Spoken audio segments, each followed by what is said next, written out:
So I have 10,000 hours here. I got 10,000 hours here. I interleave this. So I then ended up with two things, right? So you have to continuously keep forgiving yourself for the mistakes which comes in pretty innocently, instead of getting so frustrated by that. You understand? And you have to persist till that particular mistake it has got over. But people don't have that persistence.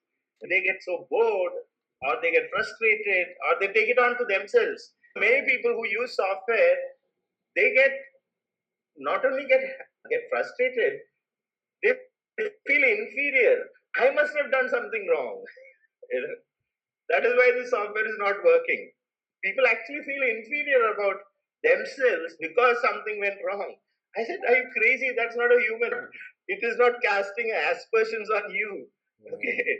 So why are you getting hassled by that and taking on to yourself? I must have done something wrong. But then that is how, I don't know if it is a conditioning or that is the general way, unfortunately, people think.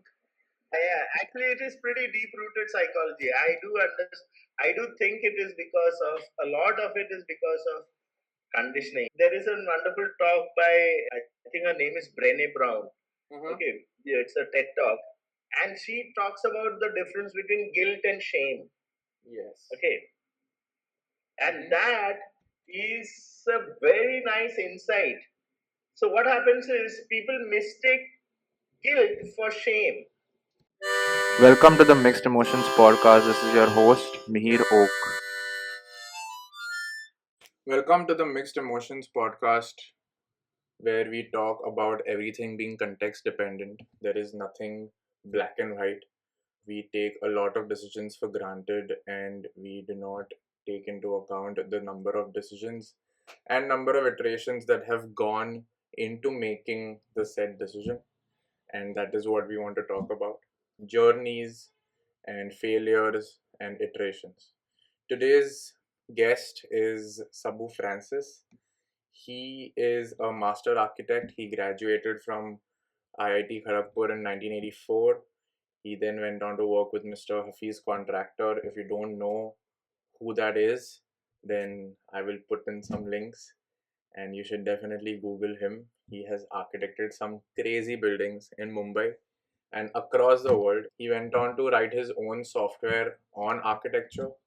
He went on to then become a teacher and learning the drums, the guitar, composing music, and also then finding two software companies of his own. Sabu, thank you so much for taking out the time. By how much you've done and how much you're doing, it doesn't seem like you have a lot of free time. So thank you so much for accepting and gracing this podium.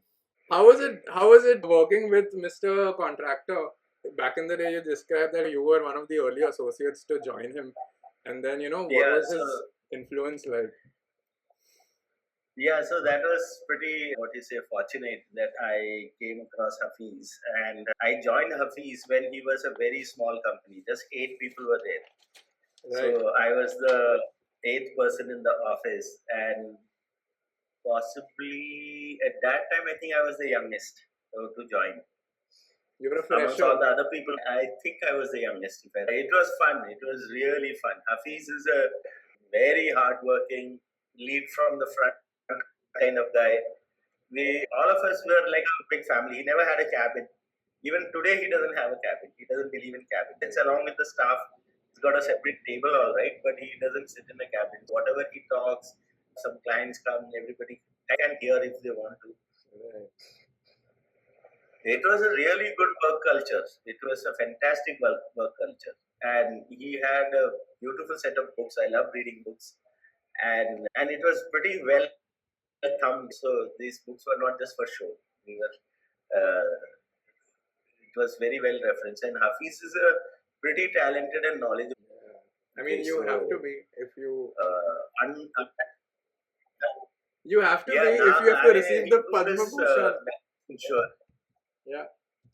Yeah, he proved his mettle for sure because he is many times outside architect, people who don't know really what happens in with Hafiz, they look down upon him because he doesn't fit into a certain kind of there is a class of architects who will talk very, very flowery and theoretical and use big words and all.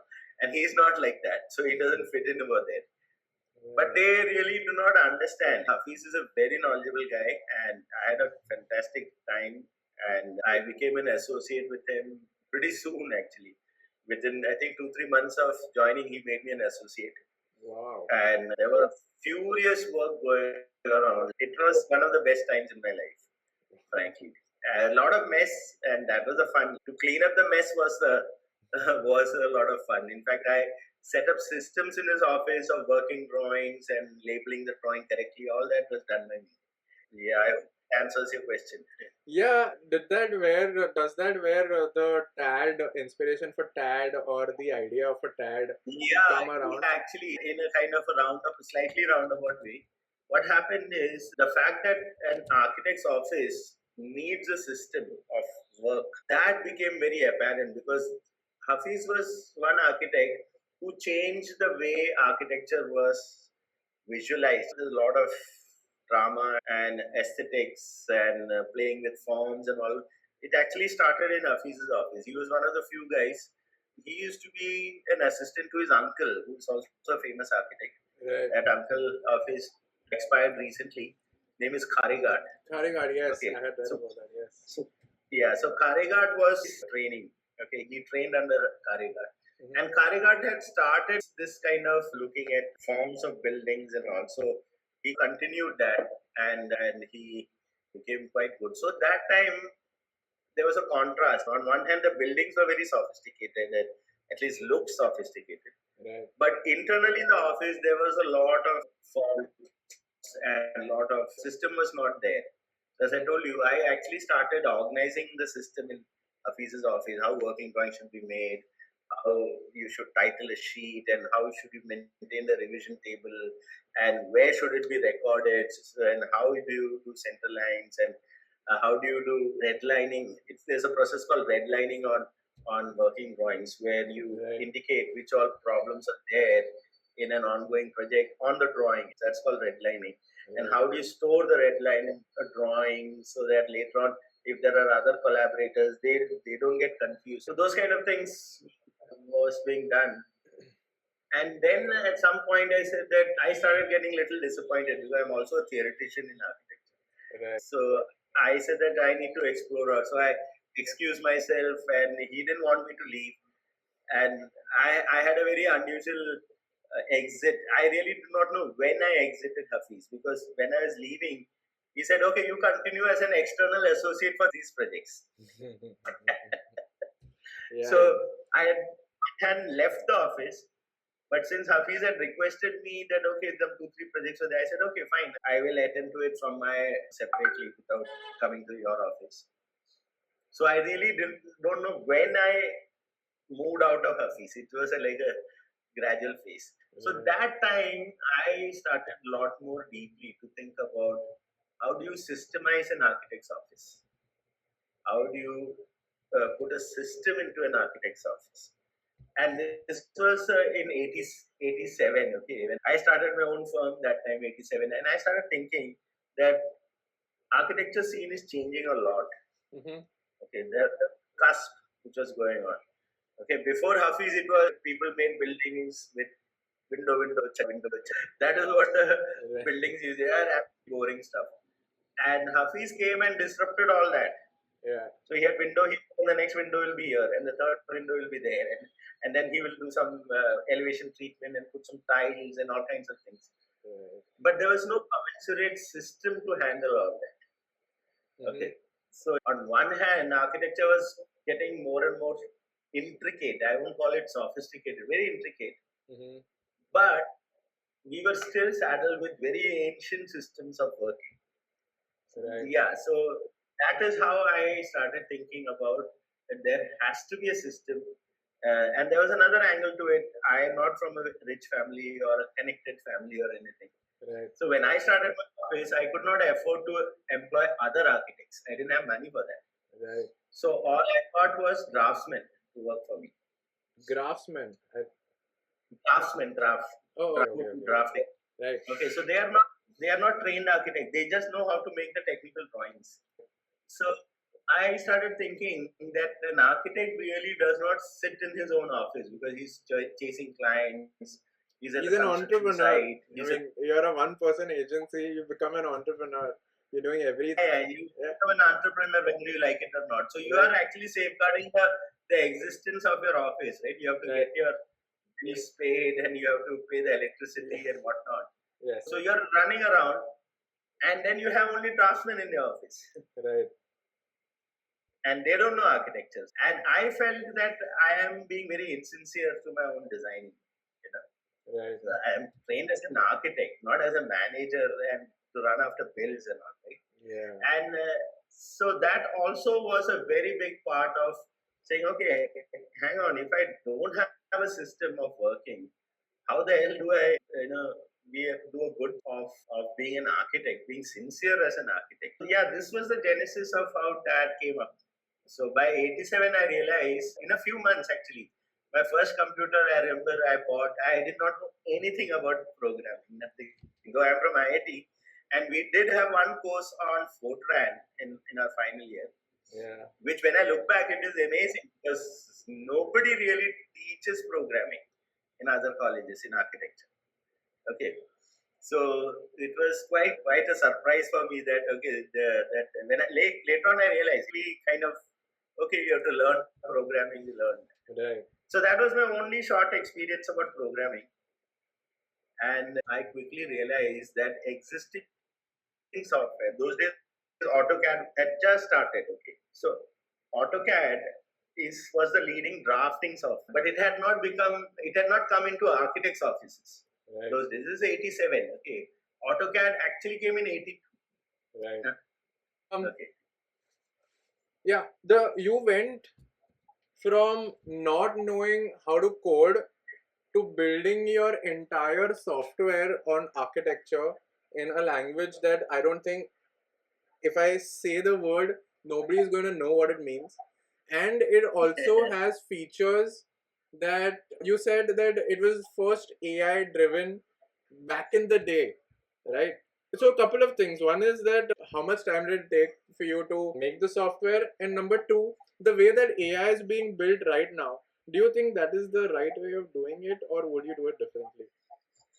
So these are very large questions, but it's a very interesting point which you raised because see, one of the things which people misunderstand about software writing is that it's a very different, complex thing which we do, Yeah. Oh my God.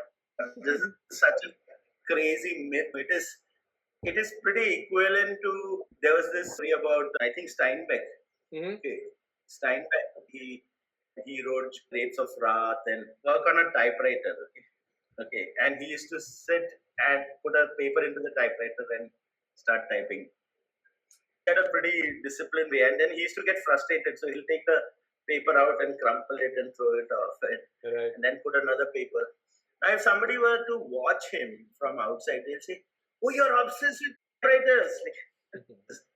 Typing, that kind of observation somebody could make. But no, he's a writer.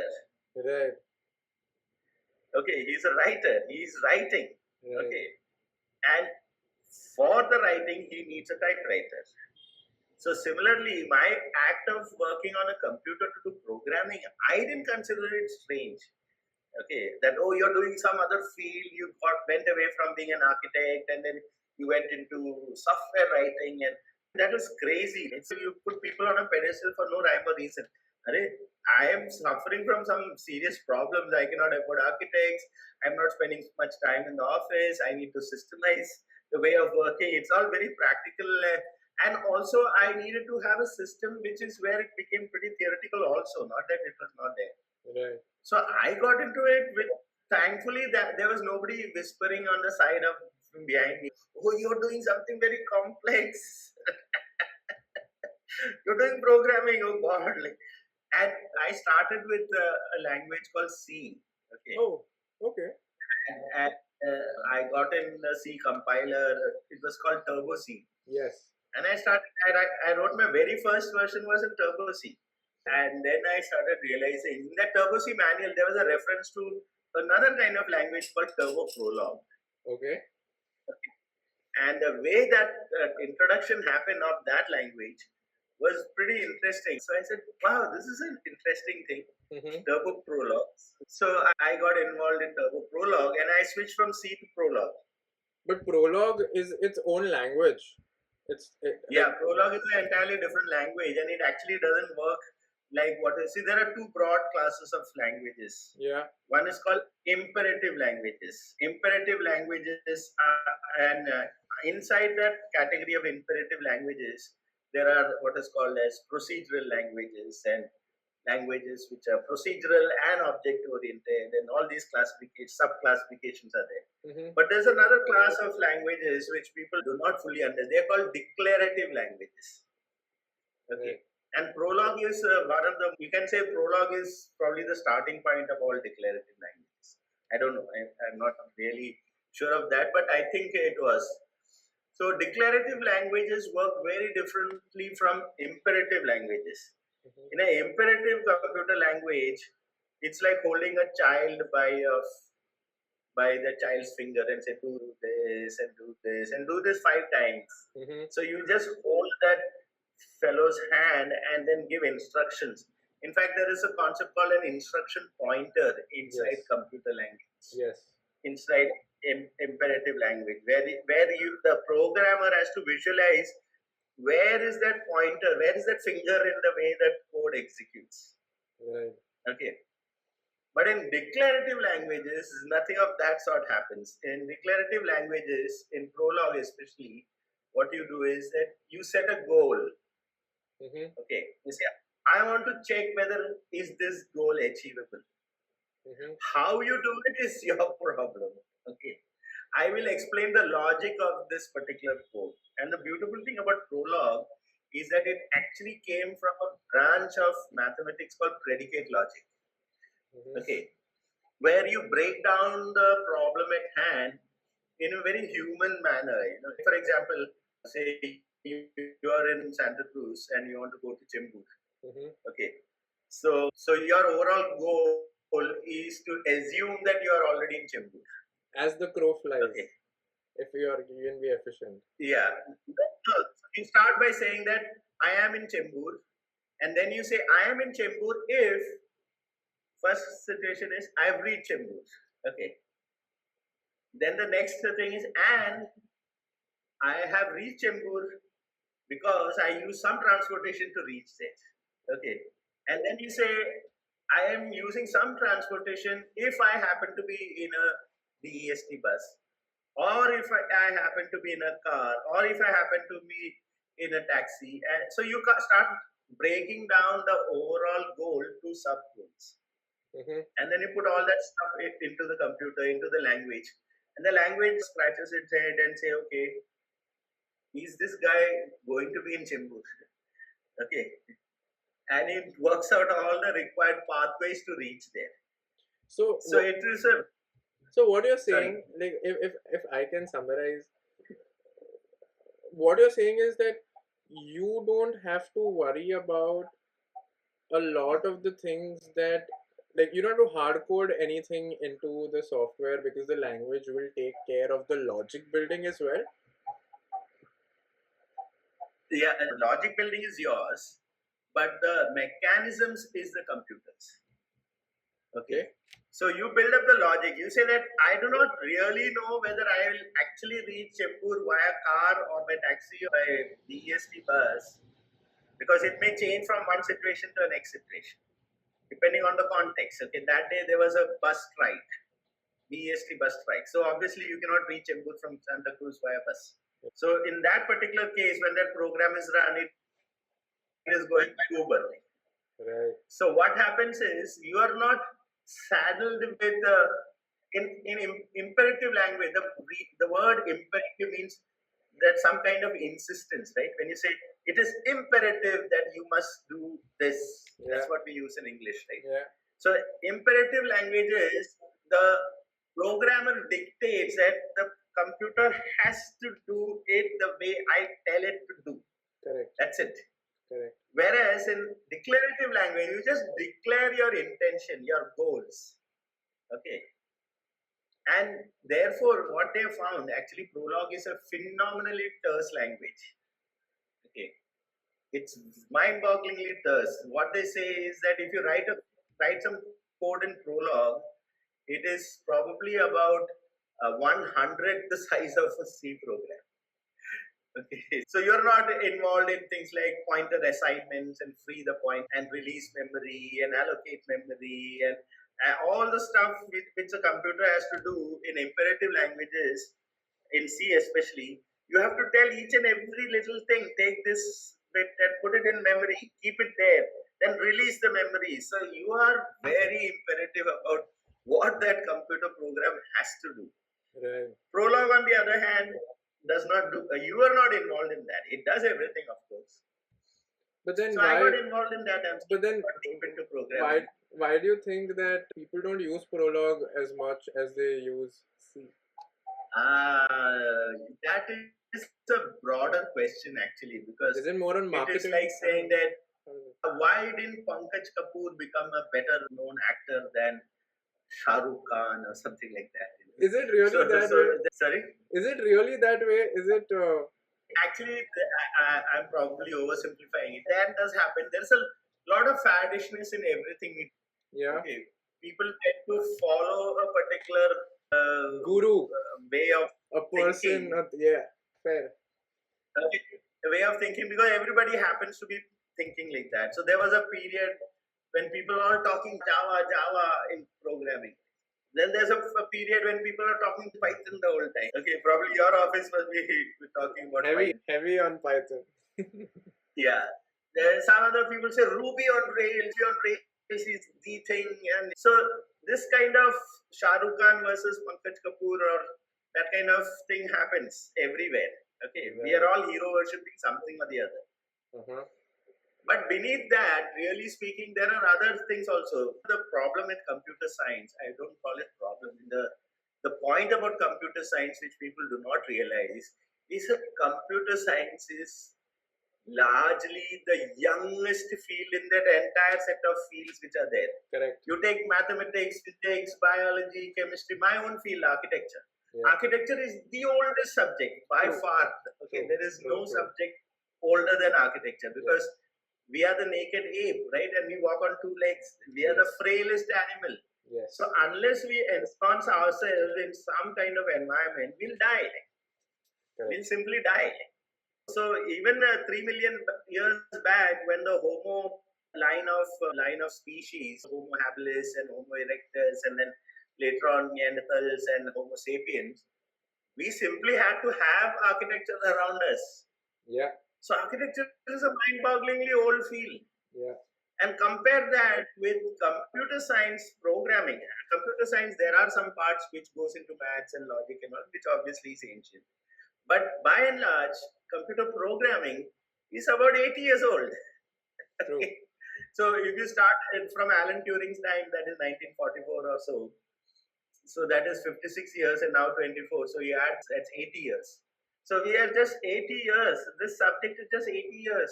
So to think that there is only one computer language, Python can't be beaten. That's crazy. This is a very young field. Very, very young field. So all these computer languages will have its own limitations. Prolog also has its own limitations, because Prolog is determining itself without asking you what the route really has to be followed. Mm-hmm. What happens in Prolog is that it can often become little inefficient in comparison to C. Okay, in C you've got that exact control over exact usage of that pointer and that memory location and how the CPU will use it. So it's eating chicken right to the bone. Whereas Prolog is, you don't have control on that, because the Prolog compiler or interpreter, usually a Prolog is interpreted, but I was using a compiled version of Prolog. So that language determines all that. Right. So many times it is efficient. But frankly, this point about inefficient and efficient is also overhyped. because in C you can get it to 3 nanoseconds. Okay, performance so accurate and so fast. Prolog takes 500 nanoseconds. That's crazy. But do you know what's the real term difference between 500 nanoseconds and 3? Who cares? I mean, by the time you keep key and then you waited what to do, you have wasted 4 seconds. True. So it really doesn't matter many times. Okay, in olden days it used to matter because those days computers were very slow. Okay, there it will matter. But in modern computers, it's crazy. People see so just so fast. How fast? Oh, it does it in 3 nanoseconds. The other one takes 100 nanoseconds. That's crazy. Like it's so slow. Like, do you know how to recognize 100 nanoseconds? What is your piece count of perception? Yes, for communication in real time for humans, yes, it is quite fast. But for other machines, maybe a speed of electricity. Yeah. So if you are, say, for example, writing a totally automated system. In software writing, there are two kinds of writing. Okay, you must be aware of that. Yes. Because a lot of embedded system it just runs automated. Like, so if you have to transmit the data from a IoT device to the hub, there's nobody interacting with a keyboard or something like that. That's true. So then, see, all the speed differences will add up. Mm-hmm. But when you talk about interactive software, where you have to put in a keyboard and then you have to move the mouse and then you have to wait and you have to think about what you're designing. Yeah. It doesn't matter at all. Yeah. Okay. It just doesn't matter. How did you integrate the AI side? Sorry? How did you integrate the AI side of things back in the day? Yeah, so that was very fortunate. So those days AI was not really generated hyped the way. Okay. It was AI. When you use the word AI, it was just a different way of programming. Okay. Instead of procedural programming, and I told you about declarative programming, one of the characteristics of AI, which is still there, which people forget, is that normally there is a division between data and how execution happens on data. Okay. So you say, here is the data which is kept separate, and I'm going to perform certain algorithms on top of that data. Okay, it's a very kind of clear-cut division. But real life is not really like that. Take a simple example of delivery at home. Okay. Forget programming. So humans are always combining data with instructions. Okay. And we do it quite naturally. So you order pizza, and when you order pizza, you're also giving instructions, right? So the instructions go along with the data which you supply. And when that pizza delivery guy came at home, he didn't just give you the data, he gave you some instructions also. He said, is this the right person I'm delivering it to? So he will perform that check and say, okay, you got to now pay for it. In case you have done postpaid and you have to pay the money. Okay, so what happens is, actually keeping data separate from the instructions on what to do with the data is, for a human, it's quite strange. Okay, we intertwine data along with instructions on the data. Right. What AI does is to embed the instructions into the data in such a way that when the instructions work on the data, some part of the data gets added additionally to what you have given. Okay, so it's like a tumor.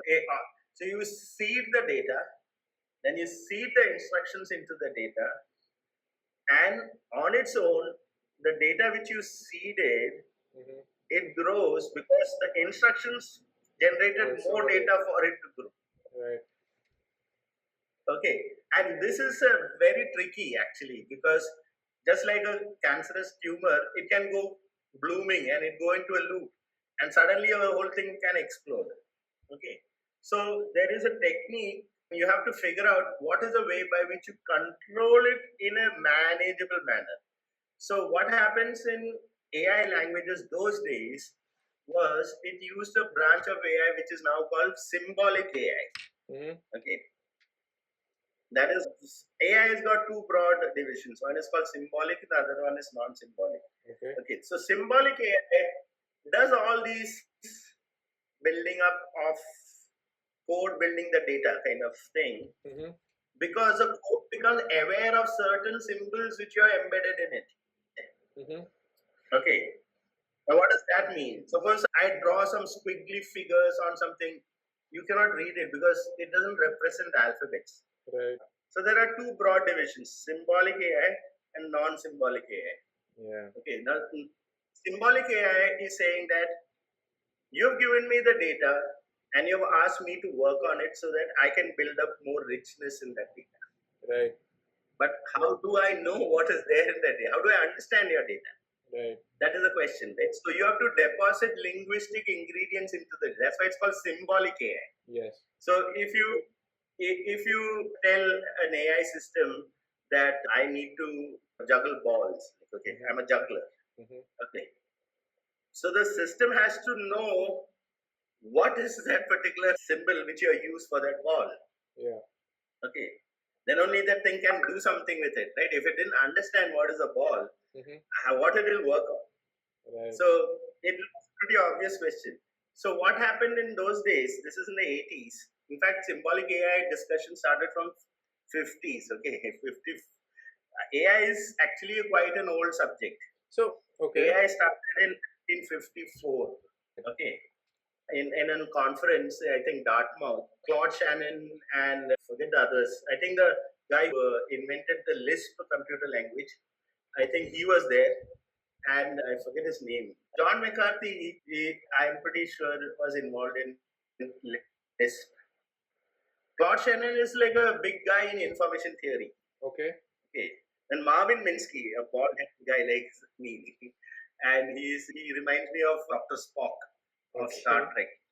Okay. And a couple of other guys, Nathaniel Rochester and all. They were the one who came up with this term, artificial intelligence. Nice. Okay. So that's in 54. So ever since, a lot of work was talking about symbolic AI. How do you put in enough linguistic ingredients into your data so the code will know what to do with that data? Understand what to do without next. using it. It'll understand without what to do using next. too inherent code. Sorry? It basically has to understand what to do next, and to understand what to do next, it has to have an understanding of the bigger picture. Yeah, of the basic ingredients, right? If you just have some if you have some alphabets on paper, but the computer is not trained to recognize that alphabet. Yes. Okay. Now, unfortunately, this has got all muddied and mixed up with non-symbolic AI. In non-symbolic AI, it uses neural networks and machine learning and all that. And it actually doesn't understand the linguistic ingredients. It just understands that this particular shape is very important, like the letter A, that's it. Or the digit 3, or the, so if somebody writes by hand 1, 2, 3, 4, 5, 6, and machine learning can recognize that and convert it into digits, strictly speaking, internally, it really didn't understand the way humans understood so it. basically, what you're saying is that it is more communicative without understanding what is going on at the back. So technically, it is not intelligent. It is just a system that is made. Yeah, it is not intelligent. It is not at all. It is not intelligent. The basic concept in non-symbolic AI is called emergence. There's a scientific phenomenon. Okay, so I'll get into non-symbolic AI later. In symbolic AI, the problem was that these ingredients, or these linguistic ingredients which you place into the data, everybody should agree on that. For example, if I say this is a phone, so I have recognized a linguistic symbol here. Okay, there's a branch called semiotics. Okay, which talks about signs and symbols. Yes. So I say this is a phone. I'll say this is a phone. But if the other guy says no, I don't know what is a phone. I see it as a black rectangular object. Okay. So now what happens? The humans who are going to use that data, they themselves are not agreed on the symbols. Okay, which is where that kind of AI gets stuck and it doesn't perform because you have a different understanding of what are the linguistic ingredients which needs to be there in the system. But the other fellow is not agreeing with you as a human. He says, I disagree. I don't think that. So symbolic AI actually became useful only in certain areas. Okay, like natural language interfaces, and there it worked because thankfully there is no controversies about the English alphabet or any human alphabet. So you can say that, okay, you put these symbols A, B, C, D, E, F. There are only 26. There are no 27 or 28 or anything. Okay. Okay. And therefore, in those areas, they were able to work on it. So I went through a long distance. So what happened is, I was very fortunate to get into Prolog because I started discovering some ingredients in architecture, some linguistic ingredients. Okay. Some way of tagging, put it very easily. Okay. So when I started tagging various logical units in architecture, that Prolog program was able to really understand it and work on it. So it went seamlessly. Yeah, it went pretty seamlessly, and that's why I'm still continuing with Prolog. So the AI language, so I invented a scripting language which gets embedded inside the data itself. And using that scripting language, the scripting language can examine itself kind of thing. It's called reflection in computer program. Okay. So it reflects on its own data and then it does whatever it needs to do. You're saying that it is so smart that it understands the data. Yeah. And it's not smart like that. I trained it to say that please understand these symbols. It's not the way we talk about smartness amongst humans. Okay. It is that it is reasonably logical for it to understand this tag from this some other tag. Like that. So that's nothing very, very deep or anything. It's very simple stuff. So it identifies human logic inside the data. That's what it basically is. Okay. For example, to put it, give you an example, I can draw a rectangular shape and say that's a kitchen. Okay. So I tag it and say that's a kitchen. Okay. There are more sophisticated tagging, but let me not confuse you. Let me simplify this. So I say that here is a rectangle and I'm calling it a kitchen. Okay.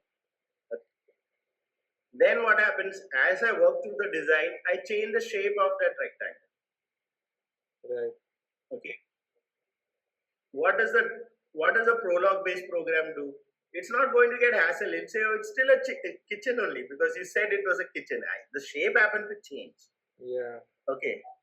There's a branch of mathematics called topology. Okay, which says that where geometry is assessed not based on its actual shape, but on interrelation with other shapes. So you can say that a square, and later on, if that square becomes a circle, topologically, it's still consistent. Okay, it's still the same thing. It's counterintuitive, to be honest. Yeah, there is this famous joke amongst mathematicians. So here's a mathematician who's holding a donut. Okay, and then somebody gives him a cup of tea. Okay, a regular tea cup with a handle. Okay. So he holds a tea in one hand and he holds a donut in the other hand. And as he drinks the tea and eats the donut, he tells his fellow mathematicians, I've got 2 donuts. Right. And then you wonder, how come there are 2 donuts? Because on one hand, he has a teacup, and in the other hand, he has a donut. So how can it be both be donuts? So the logic is that the teacup also has just one hole. Okay. And the donut also has just one hole. Okay. So you can morph a teacup into a donut without breaking and stitching it again. Okay. So think of that cup as made of moldable clay. Yeah. Okay. So you can reshape the clay so that it becomes a shape of a donut. Yeah. Without having to break and stick it again. So the same properties of the physical structure can be made into other structure things. with respect to the holes inside the teacup. There's only one hole in the teacup, right? Hold the handle of the teacup, and you have the donut, right? So that's how it is. Okay. That is a little. If you are used to only doing it one way, as you said, the herd kind, it is something counterintuitive to think about, but still very interesting nonetheless. Yeah, see, so these are all the core ingredients of my software. Okay, so I had a system which worked on Prolog. Prolog could take the data, understand the various tagging which went into the data, and then reflect on it, and then work with it, and then generate various calculations and area calculations and quantity calculations, FSI calculations, energy calculations, everything can be done in. So as the architect works on it, he can start taking decisions. That is the area of this room right? Will it end up getting hot? Is it oriented in the right way? These are all human issues which we have to consider, right? These are real-time situations that you come across once, and there you have. So designing is a very messy affair.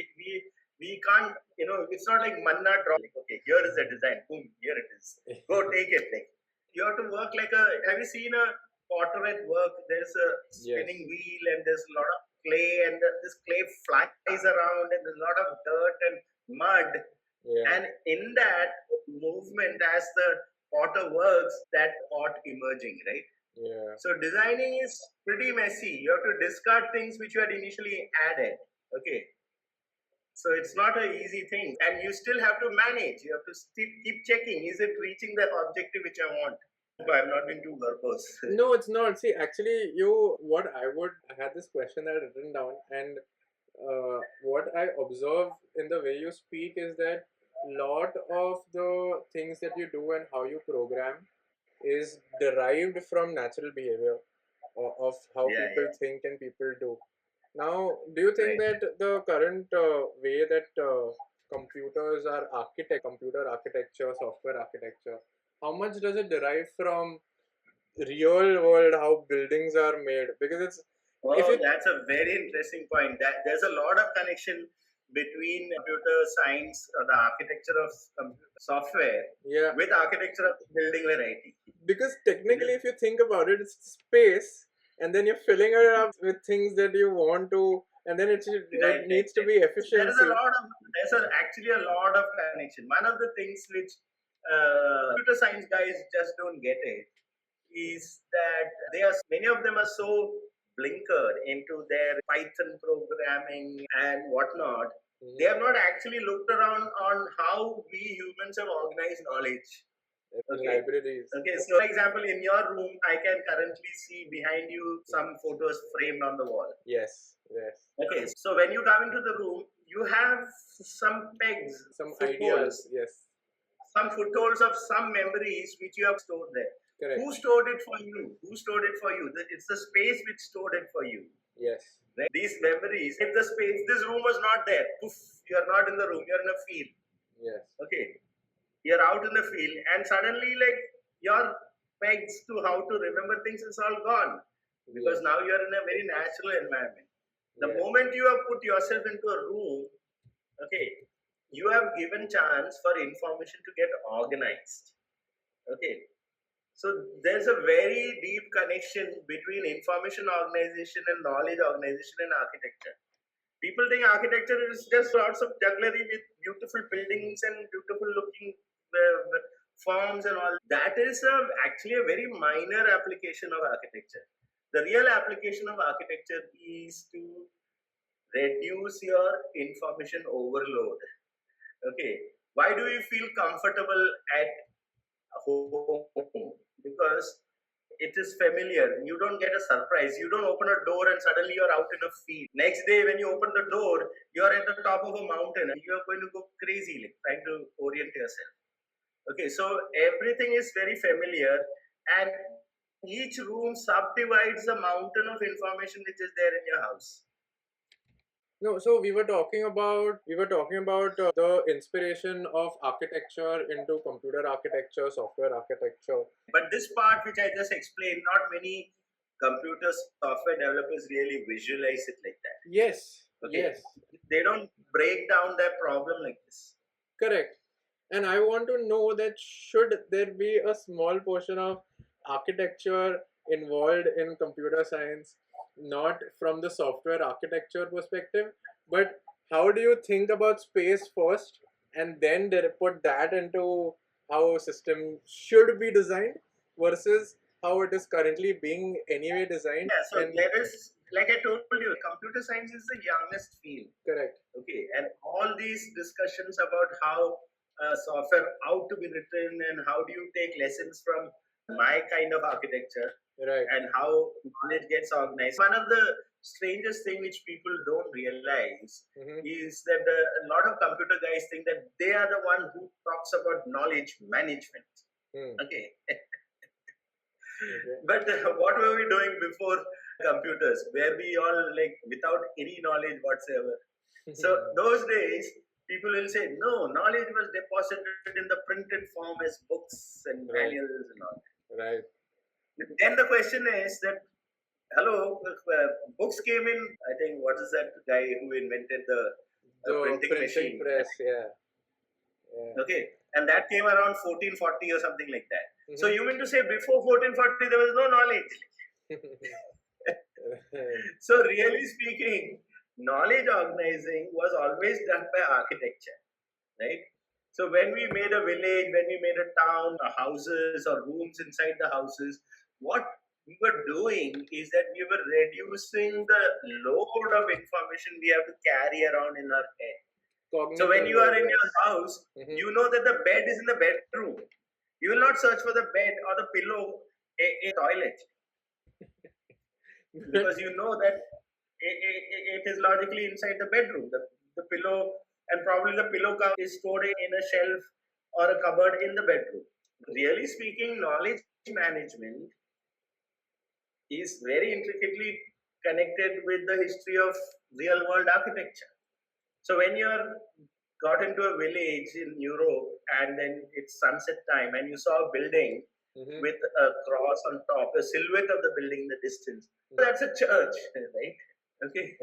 So all this reading environment of what the environment is what basically architecture and knowledge management is together, right? Right. So knowledge management is to reduce the crazy overload of stuff in your head so that you can manage it, you can handle it.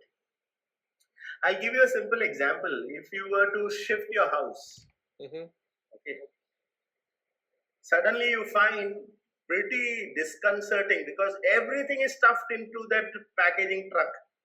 Right. Okay. All the things which are familiar, and then you realize that, oh God, I had so much stuff in my house, I don't believe it. Like, you know? And why a house is comfortable is because you're not staying in one huge room with everything randomly scattered in the whole place. Yeah. Okay. Architecture and information handling and knowledge handling is the starting point of knowledge management. Okay. You cannot say that it did start, but nobody knows about this. To answer your question in a long-winded manner, is that there is a lot to be added into this field of computer science. Correct. See, but you also, you were an architect, so I can't blame you in your expertise of as a computer scientist or a computer engineer because you're not one. But how is it that in like should people learn through curriculum? Should people learn through experience? Where have you learned more? Is it through your curriculum in college, or did you learn on the job, on the field, or how is it? And how should it be? Yeah, so learning, when somebody says that I've learned on the job, he's probably not having enough self-awareness. Or his fundamentals could be not very... Yeah, or he's doing a pretty poor job of it, frankly. Real learning happens as like an iceberg kind of thing. Okay, so when you're learning on the job, what you don't realize is that you have learned a lot of fundamental ways of critical thinking and argument long time back. In college, some fundamental stuff. I'll give you an example. Like in college or in 6th standard or 8th standard, we learned about the Pythagoras theorem, right? Okay. So now what happens is that you learn that and it's there somewhere in the back of the head. Now you are now on the job. Okay, you are at a place and you got a 5 feet ladder. Okay, and now somebody places it 3 feet away from the wall. So then, what is the height it will cover? Now, what you're digging into is your Pythagoras theorem training, which you got long time back. Okay, so that's a 3, 4, 5 triangle, right? So that's a right angle over there. So it must be 4 feet over there.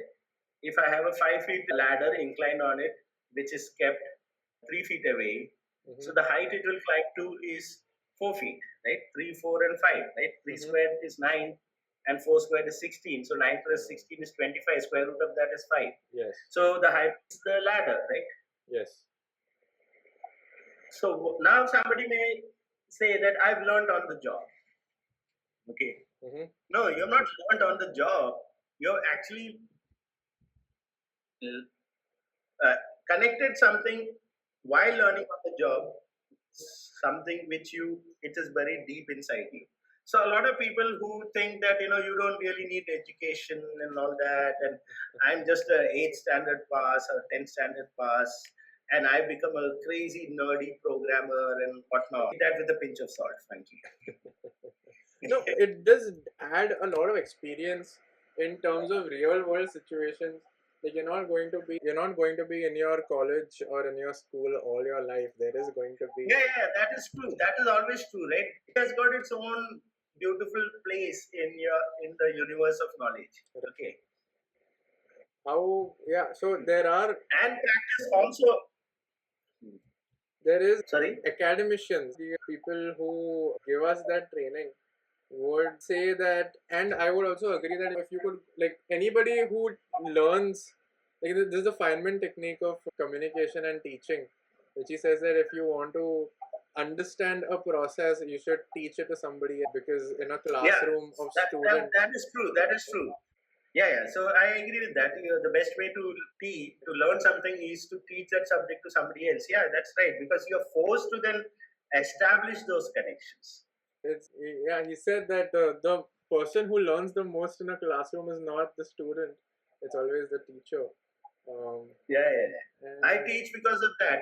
Because see, a lot of youngsters, they have very intelligent and very imaginative brains. Right. So they will bring in connections which I may, being an older, boring guy, may not have made those connections.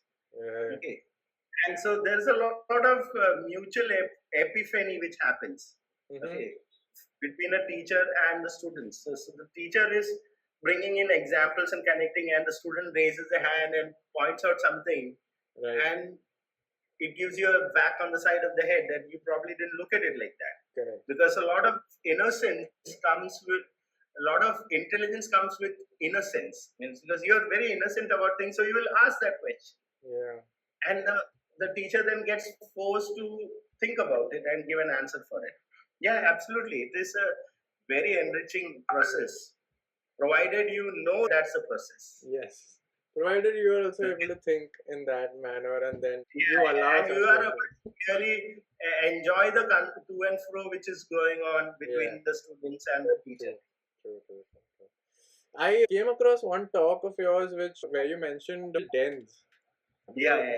Do you want to? I actually had a previous question before that, before Huddle Dens. I want to ask you that if you wanted to design an environment for a particular intention, you have playgrounds where you will find swings and you'll find things and other instruments where you can play on, and you'll go there and you'll see that it's a playground, or if you go to see a classroom, can you design something for productivity as well? Or can you design something for, let's say, a work environment which is conducive to the intention of having 80-90% productivity, and making it in a space that people think, I don't know if I'm making sense, But can you architect something like that for a particular intention? If I understand your question, let me check it with you. My understanding, are you talking about a system by which people can work in a systematic manner? Is that what you're saying? Systematic manner, or systematic manner, or if you had to design a room for productivity, how would you do it? Yeah, systematic. Yeah. Okay. So if I kind of, maybe it will make sense when I say something. If it's not making sense, please correct me. Sure. What and that is will lead to this concept of huddle and what I'm going to say. Okay. So what happens is, think of the time when computers did not have this user interface and clickable buttons and menus and all that, right? Mm-hmm. Okay. What was happening those days? Which you can see a bit of it. You just type the CMD command, you'll see a black window. Terminal, yes. Right? Mm-hmm. So olden computers, DOS-based computers, and even today they are called consoles. Yes. Okay, there's no graphical interfaces. Yes. Okay. So now let's say that when many years back when I started working with DOS-based computers, okay, that started in the DOS days. Okay, so there was no real visual interface as such. Right. You have to build everything from scratch. Right. So during those days, you are trying to organize your life. You are trying to put stuff into your computer so that you have a mental peace. Okay, so you have a file, you'll put it into the computer, you'll have another file, you'll put that into the computer, and all these files starts getting assembled there. Mm-hmm. Now you want to know the list of files which you need. Okay. So one of the command is dir in that black window, mm-hmm. or in directory, yeah. Linux. Mm-hmm. In case of Linux, it will be ls. Okay. Yes. So now what happens? This is where the mistake started happening in understanding what a computer does. Okay. So what happens is that black window starts listing out the files one below the other. Right. So it's like a stack of things coming there. You read the name of the files, you feel pretty okay, everything is there, you feel satisfied, and you go home. Okay. Right. Now the list of files grows. You have hundreds of files in a particular folder. So you make a folder for handling some of the files. So then now you have lots of files in one folder and lots of files in another folder and lots of files in the third folder. Right. And so on and so forth. Or you have a tree of folders with files, and suddenly your way of managing life around you has all got completely taken you to a completely different world, which is not natural. Why I say it's not natural? When we work without computers, we are within our data. Mm-hmm. Okay, we are always within our data. Suppose I am writing something, my hand is there, the writing paper is there, there is a file next to it, I have some books next to me. Management of data in the real world is that I am part of that data. I'm inside that data in some form. Mm-hmm. And that comforts me. Okay. Imagine if I'm writing something and the stuff which is written is some 4 feet away. You're going to be pretty disconcerted. Right. You feel pretty strange and disconnected with the whole thing. Okay. When computers came in, we are not really arranging data around us. Mm-hmm. We are arranging data is getting packed into files which gets put into a disk. Mm-hmm. And when you want to visualize it, it comes one below the other like a stack of. Imagine doing that in the real world. Imagine you're a writer and you're working on many research papers and you start stacking all the stuff one below the other like that. You people coming into the room will find that your room is very messy and disorganized because it's this whole stack of things over there. Right. The stack is the poorest way of organizing any information, but that's what we do most of the time.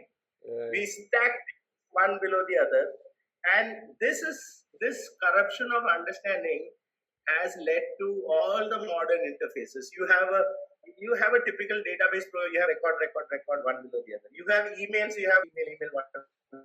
Your mind is actually not comfortable with things like that. The amount of stuff which you can understand in a stack is about probably at the max 7 items. Yes, that's true. That's why when we all look at an email software, people think it is very neatly organized. It's all chronologically organized, and you have this dark unread emails at the top and the light red emails at the bottom, and you feel actually no, I feel very uncomfortable looking at it because I see in front of me a stack of things which I have to now go through. Yeah. Okay. Imagine you, a computer engineer. I want to make a joke about this. A computer engineer comes into his house and he arranges everything in alphabetical order or chronological order. Mm-hmm. Files of stuff. He said, no, this is the correct, it's chronologically organized. Right. That's what I do in my computer. So I'm going to do that in my house, and the mother will think that this guy is gone nuts. That is not how you go around arranging things, right? In our life, we don't go around putting stuff into stacks and stacks of records, one below the other, and stacks of this, one below the other.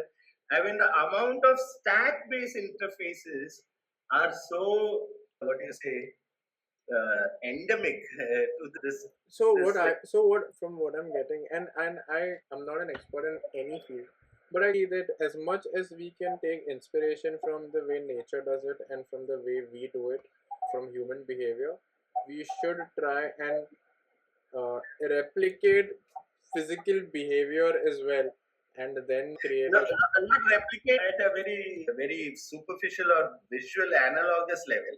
Mm-hmm. But to see, firstly, it is not nature, by the way. When we are organizing our data in our houses without computers, which is another side story here about what do you mean by nature and why do we have a term called man-made. Okay, so we have natural things and man-made. And I always wondered that why man was never part of nature or what. So why do you distinguish between man-made and nature? That's because we somewhere or the other know that we have not yet perfected this. You look at a bird or you look at all the other than humans, all animals, they fit into the jigsaw puzzle of the ecology very nicely, right? Right. Humans are the only animals who go around modifying the environment so badly that they have not yet got it the right way, frankly. Right. Okay. So having qualified that, what happens is, so humans are the one who's arranging data around us. A blacksmith will keep his tools around it, his anvil is there. Okay, a carpenter has got his saw horse and his saw and the tools next to him. He knows things are, it's not put into a stack. Okay. It's not put into a stack of all things which he has to go chronologically or alphabetically or anything like that. It will either you have to really work on the visual side of things to really get this correctly, because everybody is now prone to admin dashboards and everybody would want it in the stack layer on the side. That is unfortunately what is it is. See, the problem with human condition is that we are full of cognitive biases. Yes. Okay? We are full of cognitive. The brain is continuously searching for shortcuts so that he does not have to continuously process things right from fundamentals. Right? System A and System B, if you... to use Daniel Kahneman's terminology. Yeah. So what happens is a lot of biases come into our head. Okay, a lot of things are so that it ends up as nice little shortcuts for us to. So now, unfortunately, I call it very unfortunate that a lot of the way software is written and designed and visualized, they are all predominantly at the core, they are stack-based in some form. Okay. Right. And we don't realize that it's actually pretty harmful. Somebody should do an exercise about this. We are thrown with so many pieces of possible interactive elements on the screen. They are beautifully arranged. Right. They all look nice and beautiful.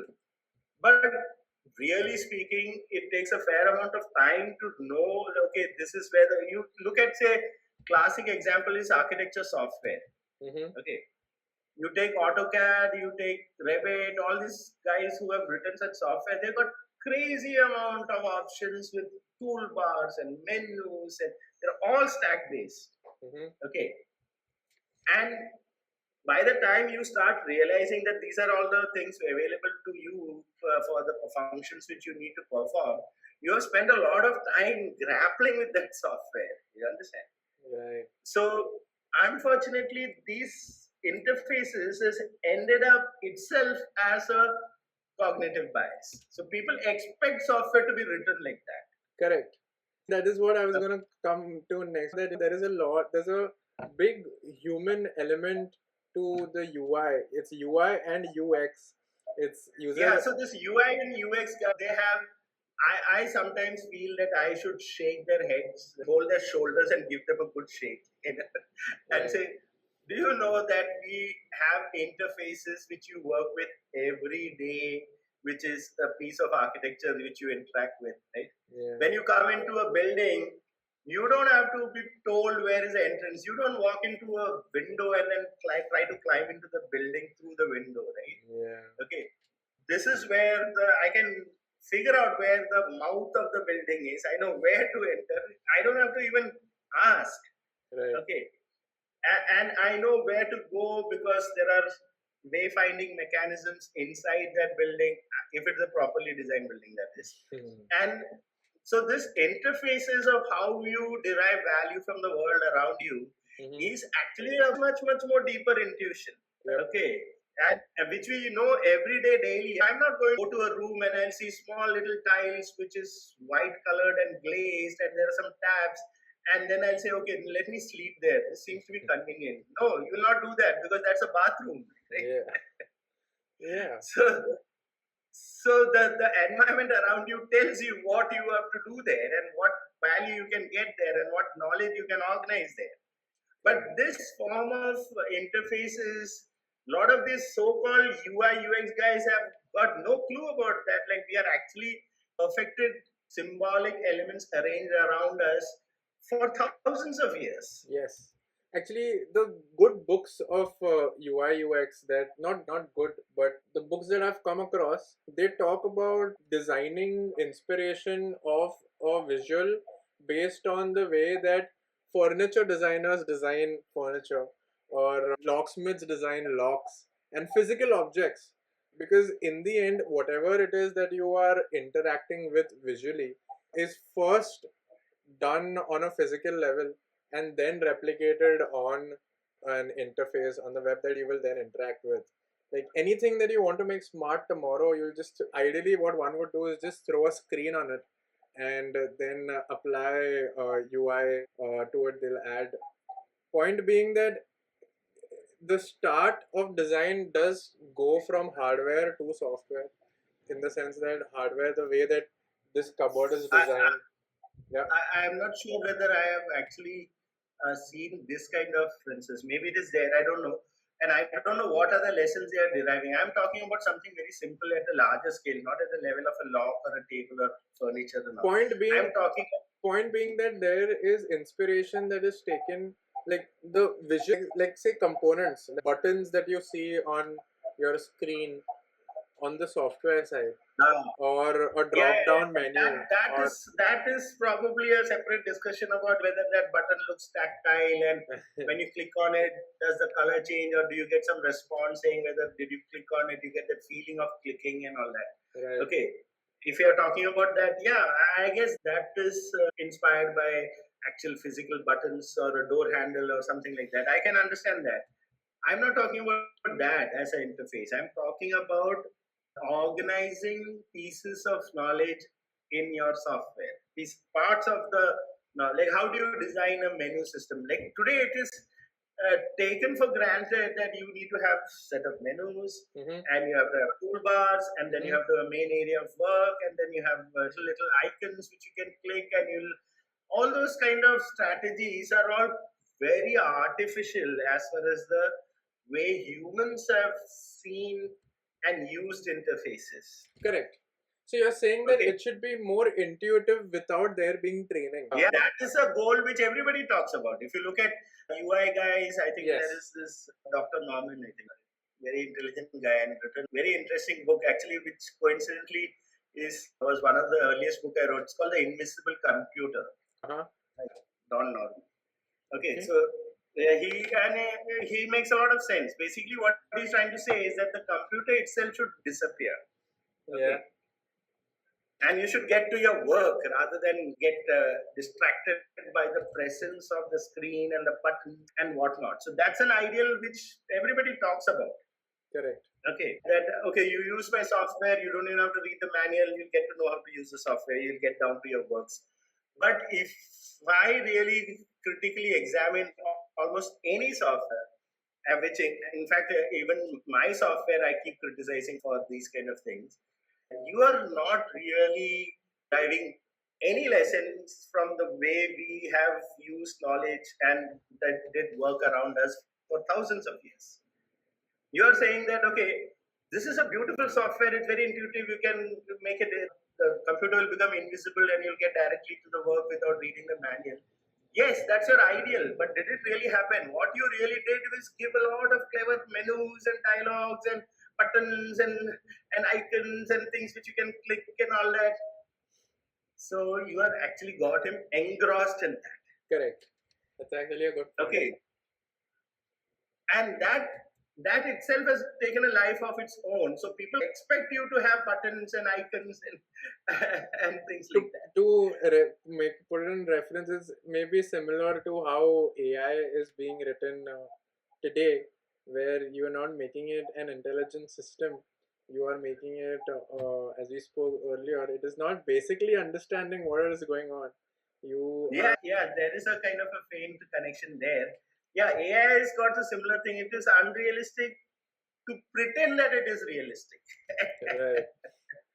That is what really, and that's what happens in, people criticize my own software, and say, I didn't understand anything. I have no idea what the hell it is talking about. Mm-hmm. Hello, I have actually given analogs of people there. There's a small avatar called the architect, and there are two helpers. So it's actually like a game, working with software. So I'm wondering that these are things which you always had, right? You go to a construction site, the architect is there. You are there, right, at the construction site. Right. You're in the middle of your work, right? Right. When you're doing architecture. So what is so confusing about me giving an icon for an for God's sake, a lot of kids have played PUBG and all this shooter game where you actually see the symbol of the guy with the gun going around in the game. Yeah. And that will confuse you. Okay. Yes. And suddenly you find that just because I didn't give a lot of buttons and menus and toolbars and all, and I said that there is an architect there, go and take that architect and move him around. I think now, since we are conditioned to think in a way that this is how it should happen, maybe training is required to, and then go into the direction. Yeah, so there are certain kind of fixed point of view which people go. It is a pretty reductionist system which got pushed into the computer science field. Mm-hmm. What do you mean by reductionism? Is that you are trying to use the complexity into what you believe are the essential things. Mm-hmm. Which you have to work on. So you have a set of toolbars here, you have menus there, you have this there, and your job is hunky-dory. Okay. And everything looks nice and neat and everything, and it is user-friendly. Right. The moment you start talking about, I have actually an architect there. Okay, since it's an architectural design software, there's an architect there inside the software. Right. Okay. And you have to move him around for you to do things, because that's what really you do in an actual design. Yeah. And the people who are using it, they're blown. They have no clue what I'm talking about, because they are so used to seeing AutoCAD cursor and grips and whatnot. Mm-hmm. And they can't put their finger around this at all, like what I'm talking about. Mm-hmm. We have been taken into a different corner of trying to convince that user to adopt a strange world of menus and buttons and toolbars and whatnot, mm-hmm. and made to believe that is the standard to follow. Yes. So that is when I came up with this concept called a huddle den. Okay. So a huddle den is a portmanteau word. A portmanteau, it joined two words together. So there's a word called huddle, mm-hmm. and there's a word called den. Mm-hmm. Okay. And my theory is that humans have always derived value from various huddle dens they are part of. Mm-hmm. Okay. example, you wake up in the morning, you are in the huddle den of your house. So you are one of the person in the means a collection of people doing something together. Okay. And then who are the other members? You have your father, mother, whoever is there in your family, they are there in that huddle. And what is the den? Den is the architecture around you into which that huddle is working. Right. And that architecture is standing silently as a servant, giving you indicators. Okay, this is a bedroom. Please don't cook here because that's not where you cook. You cook in the kitchen. Okay. Right. There's a stove in the kitchen, or there's a toilet over there. So architecture is like the silent, gentle, huge servant around you, which is the den in which this huddle derive value with each other. Okay. Then you move out of the house and then you go, say, to a restaurant. Okay. You go to the restaurant and you are now in a different huddle then. What's happening in the restaurant? The huddle is a more intricate, different kind of huddle. There are other people in the restaurant. There is the cashier at the counter. There are waiters. There are in the kitchen. There are kitchen staff. So there are several huddles happening there, and there are separate dens into which these huddles are functioning. So all through life, all through mankind, all through hundreds of thousands of years, humanity has progressed by interacting from one huddle den to another huddle den to a third huddle den to a fourth huddle den. Okay. By the end of the day, you have gone in from the huddle den of your house, you've gone into the huddle den of your office, you went to the huddle den of a restaurant, you got into the huddle den of a bank, and then you got to the huddle den of a cafeteria where you met your friends, or you went into a music session, so you're in the huddle den of the music show over there, and then you return back to the huddle den of your house. Okay, so now if this be the analogy on which you have to make life inside a computer more comfortable for you, I will say that there will be a time there is a huddle den operating system. Like you have embedded on your t-shirt. Yeah. Okay. There will be a huddle den operating system where when you open a laptop, you are in the huddle den of some huddle. Okay. And this is crudely coming through. So you have the huddle den of a Twitter feed. You're in the huddle den of a Facebook. You're in the huddle den of an Instagram. So there are other people there, but it has not yet reached that level of refinement which happens in day-to-day life. And I don't think it will. In the sense that refinement,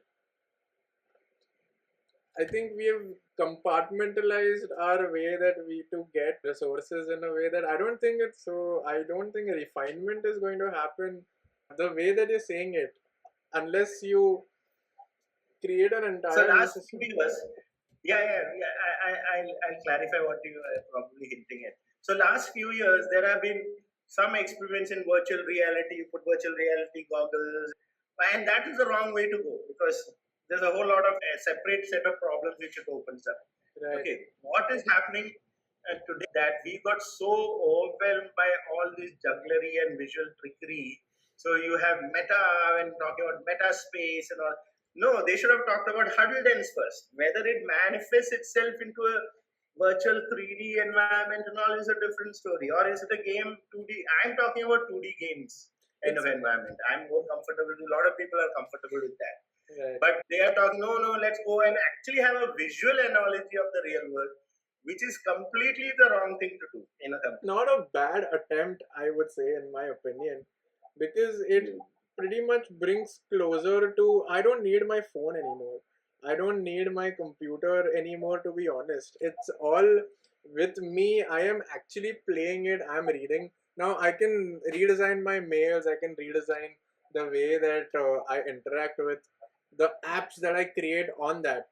But essentially, like, it is what you're saying, that it is sources of information that I get to my mind. I can switch it off. I can go to sleep tomorrow. I can wake up and then walk around and then have that, and then maybe software written for it. I can look into how to write in a way that is more efficient and in the way that humans store software in their brains and how we.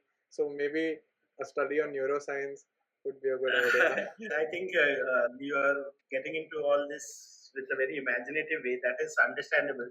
But really speaking, humans have never really worked very well with analogies.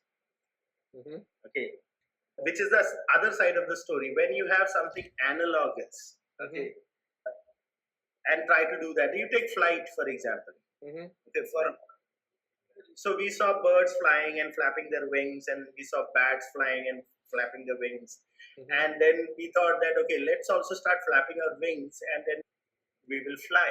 Okay, and obviously there were some deaths and all. People did some hilarious things, and it never worked. Okay, so when you're taking something, though I explained about Huddleton, I'm not talking about a direct 3D virtual reality replacement of that and bring it into your. That's not the right way to do, because that's an analogous way of doing it, and that breaks down very fast. Humans are not good at this kind of visual analogy. So if you really look at every innovation, if you look at the graph in which society has progressed, so you'll see a line going there. Every now and then there is a kink in the graph. There is an inflection point where suddenly humans took off. Society grew drastically. And practically, I would even contest that each and every point of inflection where suddenly there was a lot of progress happened because of non-analogous innovations. Okay. Now this is pretty counterintuitive, you may say, but that's the nature of the human frailty, right? Humans are very frail creatures. We're always looking for patterns. You look at the time when the light bulb was not invented. Okay, when the light bulb was not invented, you know that you get light because you burn something, it needs fuel, it needs air, then only you can see the light, right? So they had candles and all that, but it never really served our purpose. But the moment you got a bulb, which actually is a complete opposite of say a candle works because there is oxygen. Correct. But a light bulb will fail if there is oxygen. It's for the completely opposite reason why the light bulb works, because there is no oxygen, so that filament won't burn off, and therefore you get light. You understand? Yes, but coming back to the sorry, let me just finish this. Sure. Coming back to the scenario, okay. So for years we tried flapping our hands and all kinds of things. It didn't work. The moment you invented a wing, which is as counterintuitive as you can ever get, actually. Okay. It is absolutely the exact opposite of flapping your wings, right? You have fixed wing. Right. That's when we actually succeeded in flying. Okay. You take a wheel. We have never seen a wheel. Have you ever seen an animal which uses wheel as a form of locomotion? Ever? The moment we are able to talk about a wheel and even the axle of the wheel and even the separated axle for the front wheel, because you need to get the wheels in these are all completely non-intuitive things which you have never seen before, non-analogous things. Correct. You understand? So humans are actually, what we do really is that we have a problem statement, we get inspired or whatever you may call it from the world around, but we have to stop there and go and understand the internal mechanisms. So I call it analogy of the verbs and analogy of the nouns. If you see analogy of the nouns, we do a bad job. Right. But if you do an analogy of verbs, that is the mechanisms by which things work, you do a much better job. Okay. So the plane works, even though it has a fixed wing, because there is a concept of how the airflow happens over a curved sheet of metal at the top of it and at the bottom of it, and that pressure difference gives the lift. Okay, that's manageable for us to calculate and analyze and make some sense with. You understand? So there is an analogy of the verbs. So what we really need is an analogy of verbs and not really an analogy of nouns. I understand. And I don't really see coming to an exact equivalent of the real world around us. Right. Because those will be all visual analogies and that may not work out. That's what I'm trying to say. Makes sense. Makes sense. You've designed a lot of software yourself, and Yeah, I've done a lot of software. Along with my architectural practice, I wrote one of my first success was a very tiny little utility. Long time back, I had written for creating PDF files. Okay, it was called Simple PDF, and I sold quite a lot of it. And a lot of organizations were using it, and people are pretty happy with it. If you analyze it in today's terms of face and friendliness and all that, it actually will go against most of it. Okay. And yet it was very successful. The reason is that I was concentrating on user empowerment, not user friendliness. So you basically enabled the user to do whatever it is you want or they want, Right. and not being rosy and full of. Yeah. So there was no rosiness in that. It used a very different approach, and because it was non-analogous, actually there were people who responded to it because you could understand what is going. The moment you have nice clickable buttons and this, which kind of is inspired by this electric switch button and all that, you are unnecessarily bringing in too much logs, which may prove to be very distracting. But isn't that did people learn it easily, or did it take some time? Yeah. In fact, the moment I was quite surprised. I wrote it was a very interesting story. I written about the story somewhere, I think, or in LinkedIn, I think I've written. I wrote that whole software in one day. Okay.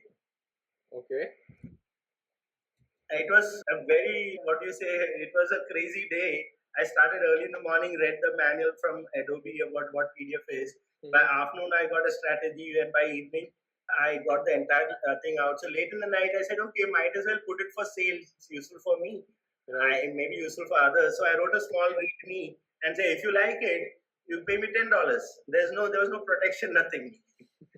And I went to sleep. The next day, I got one guy actually buying it at $10. Wow. Very cool. And it kept, because there was no other system which was actually serving that purpose of assembling pieces of text together and creating a PDF file or drawings, and it did both. It did graphics as well as text, and it became pretty successful. In fact, I saw some people arguing in favor of simple PDF somewhere on some forum somewhere. I should have taken a screenshot. And they were so stoutly defending this is like the beautiful software and whatnot. Those days I was practicing as an architect. Okay, so I was not really in the software industry. These are all things which I needed in my architectural practice. I needed to make drawings and to make reports, so I needed to have a PDF creation system. It was like that. Yeah. Okay. So people's understanding of user interface many times is very superficial. Right.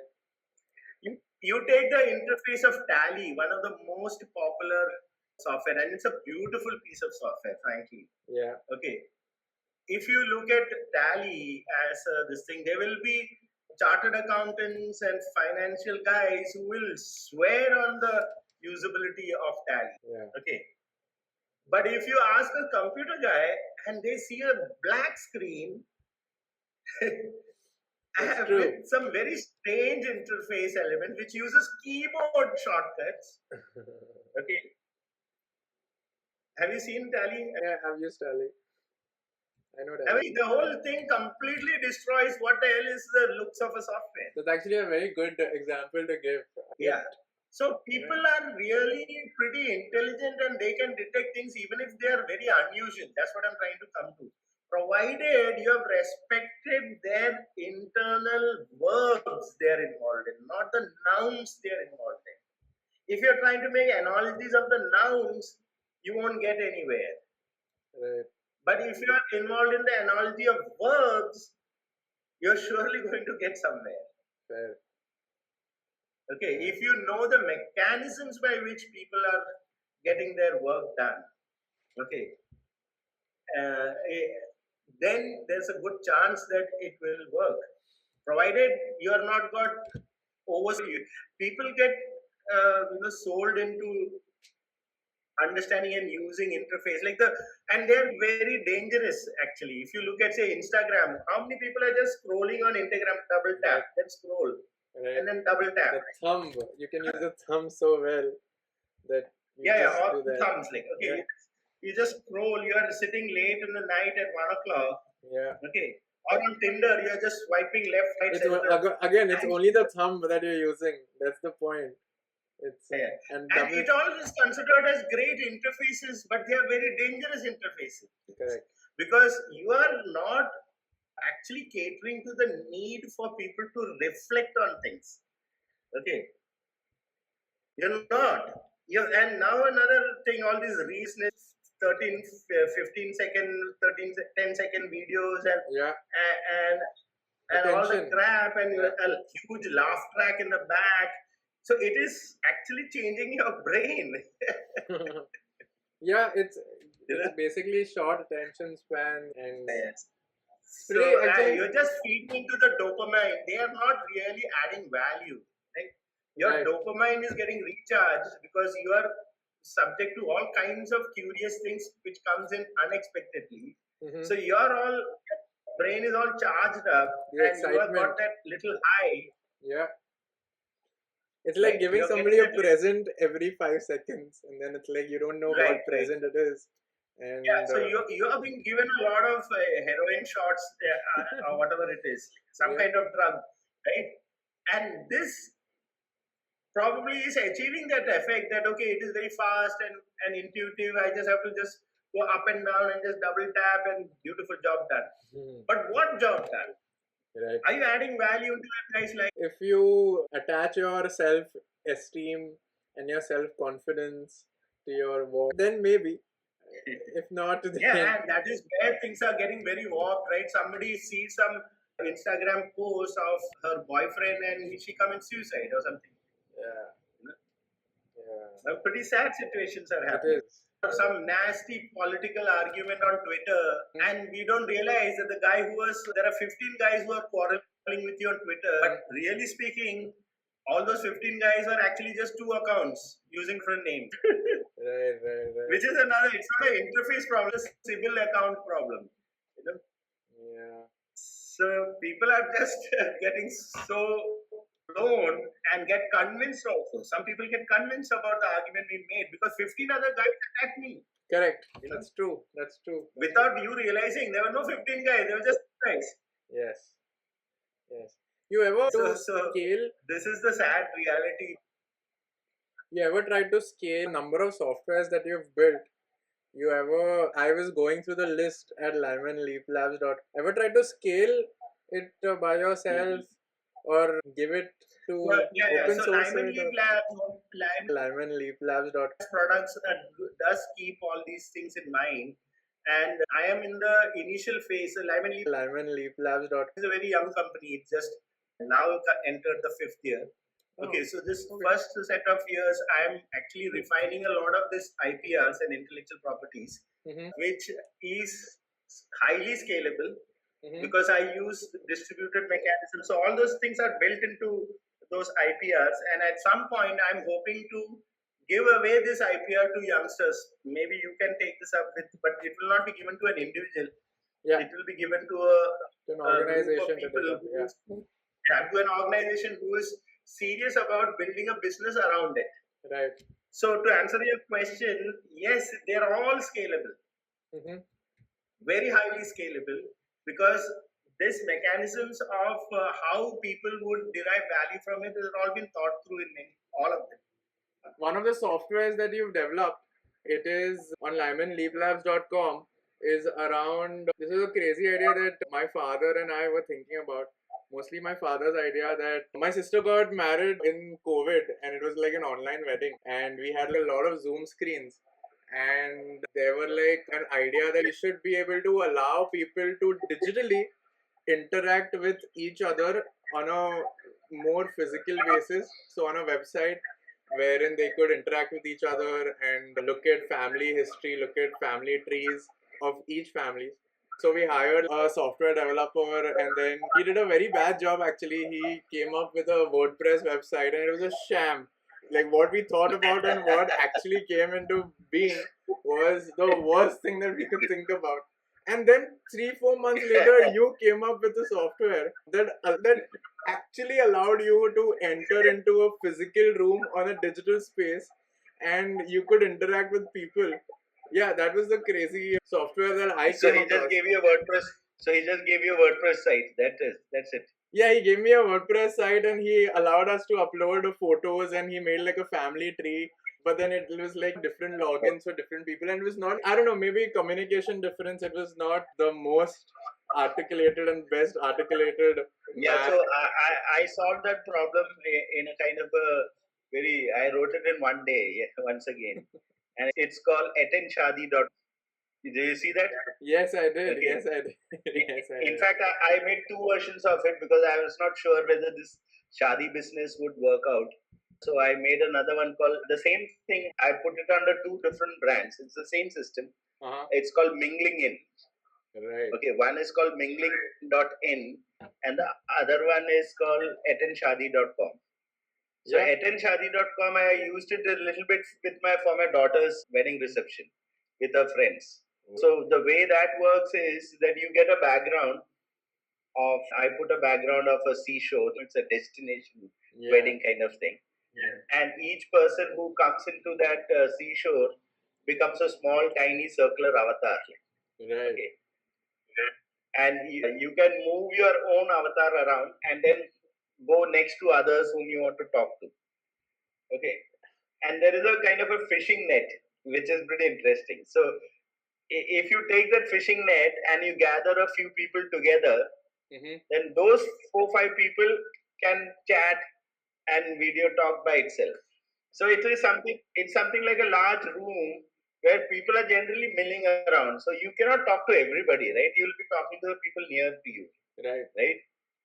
So the idea was that you take that fishing net, it's like a rectangular net, and place it on the people whom you want to talk to. And then you create and you obviously and you have to be there in that. So it is like a game. And it was pretty interesting. So people were generally moving around and going and capturing some people and then having a video call with them like that. It was pretty cool because it is actually how people also behave in a big event. It's like you cannot speak, as you said, you cannot speak to everybody. So you talk to a certain group and then you move and you talk to another group and then all of this is happening virtually. And that is exactly what we were talking about. But he gave you a WordPress site. Yeah, I got scammed. You were the developer. But so how much money you lost in that? Let's not get there. Let's not. That's a different discussion. So you went through this mingling in an Etenshadi, right? I so did. You liked I it, did. Like? Yes. I've also actually checked out. I think email inbox, like a temporary inbox for an email. Yeah. It's called known email. It's called known email. Yes. So there are some very interesting problems which I'm solving. Unfortunately, what happened is that I lost some server which I had.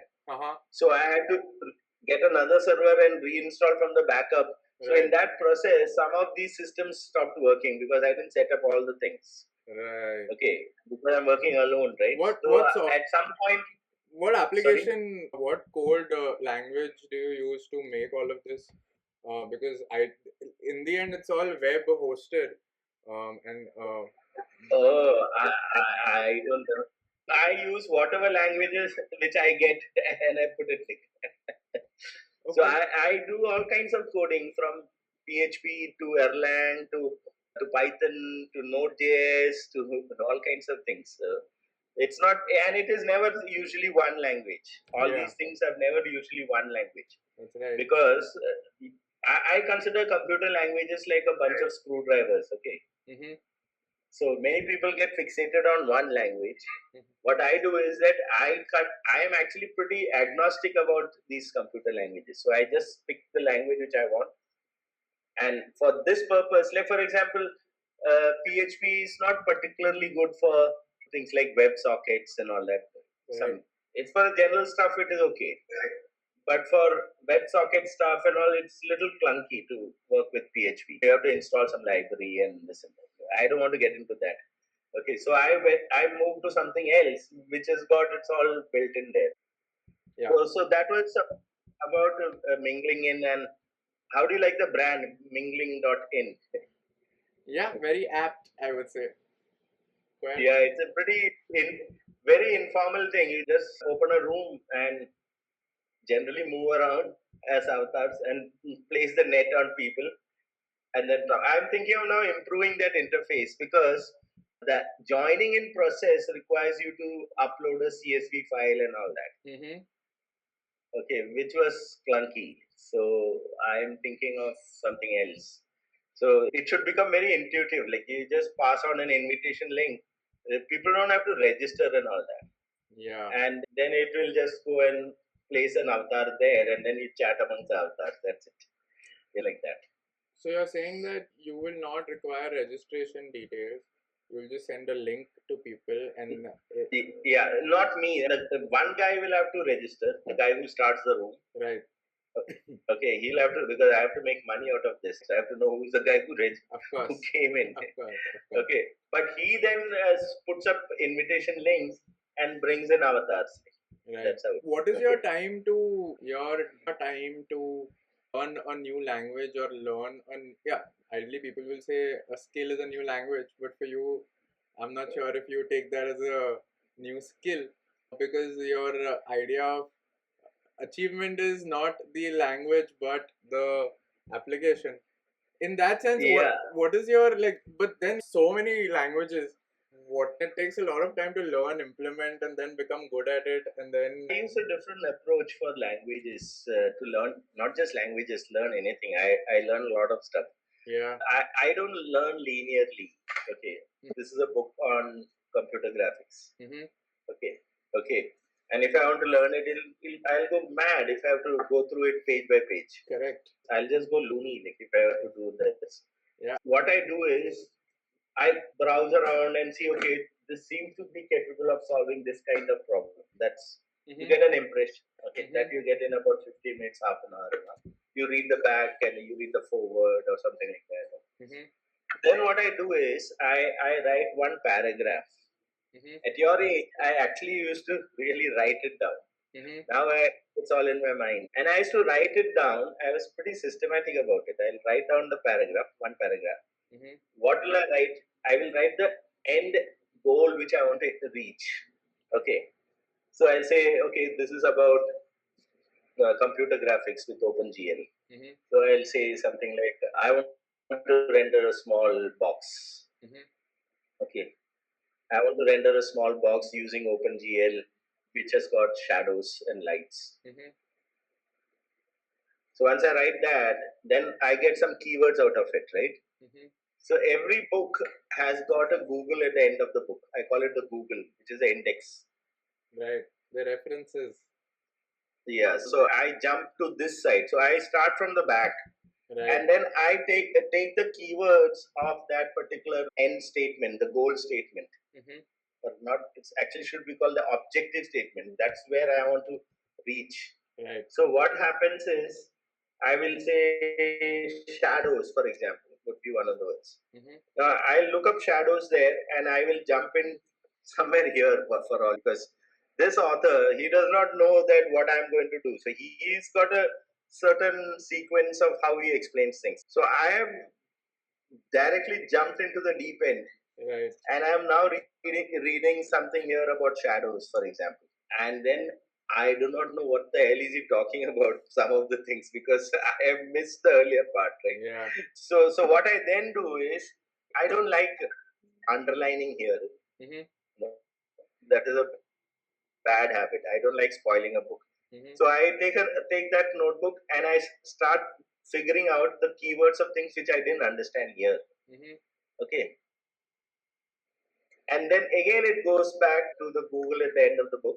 Right. Okay. And then jump somewhere else, maybe somewhere earlier.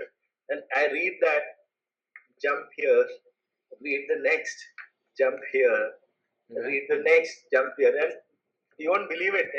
People think that it is magic. It's actually not magic. So it is like a figure appearing through a fog. Okay. So you don't have to really read the entire book to know exactly what you want to do.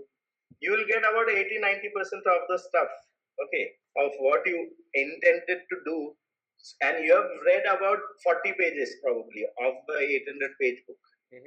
Okay. So what happens is you're slicing and dicing through the data. What many students, when I teach this to my students also, many students don't understand is that when somebody writes non-fiction, okay, he is little bit helpless. He does not know how people will slice and dice the book which he has written, right? He thought that the guy has to learn this first and then this. So he has an imagination of how the sequence is. But this is not a storybook. This is not a novel. Okay. Yeah. If you do things like that in a novel, you'll go mad. I mean, you're not enjoying the novel. You're going at the end of it and say, okay, who killed the guy? Like, so that won't work in novels, right? In a murder mystery, for example, you can't do that. You can't go to the end first and say, oh, I want to know who killed the guy. Like, okay. So you lost the joy of reading, say, a mystery thriller or something like that. But if you talk about a textbook or a non-fiction book, okay, all non-fiction, I would say. So I usually avoid books which don't have a Google at the end, okay. And luckily now with all these tools, you can do the same thing with actual Google, right? So you write an objective statement of where you want to reach. So I remember when I got into Prolog, which was considered to be a very strange language. Okay, it's a language that nobody knows, and what is this? And even today, people wonder what is this language. This doesn't work like That's true. Python. It doesn't work like C. I don't know what the hell they're talking about. I learned it over a weekend. But tell me one thing. Do you not go into a rabbit hole of information? Because there are references and references to those references and references to those references and references.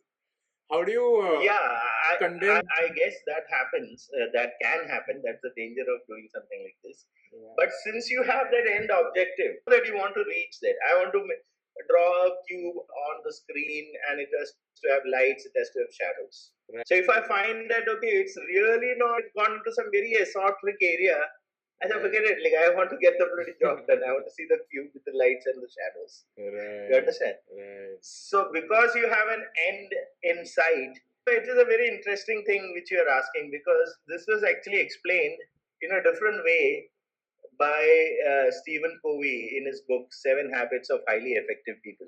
Right. So, one of those 7 habits is start with the end in mind. You know? Yeah. Start with the end in mind. Matt Wallard also says something similar, that you should start with the end goal and then you should walk your way backwards, or then you should hop around here and there. Yeah, correct. But there is a danger in that. If you take that a little too literally, you may end up becoming very mediocre. Okay. Yeah, like too general. Yeah, what will happen is, like you say that, okay, I want to start with the end in mind. My end in mind is that I want to make a lot of money. Okay.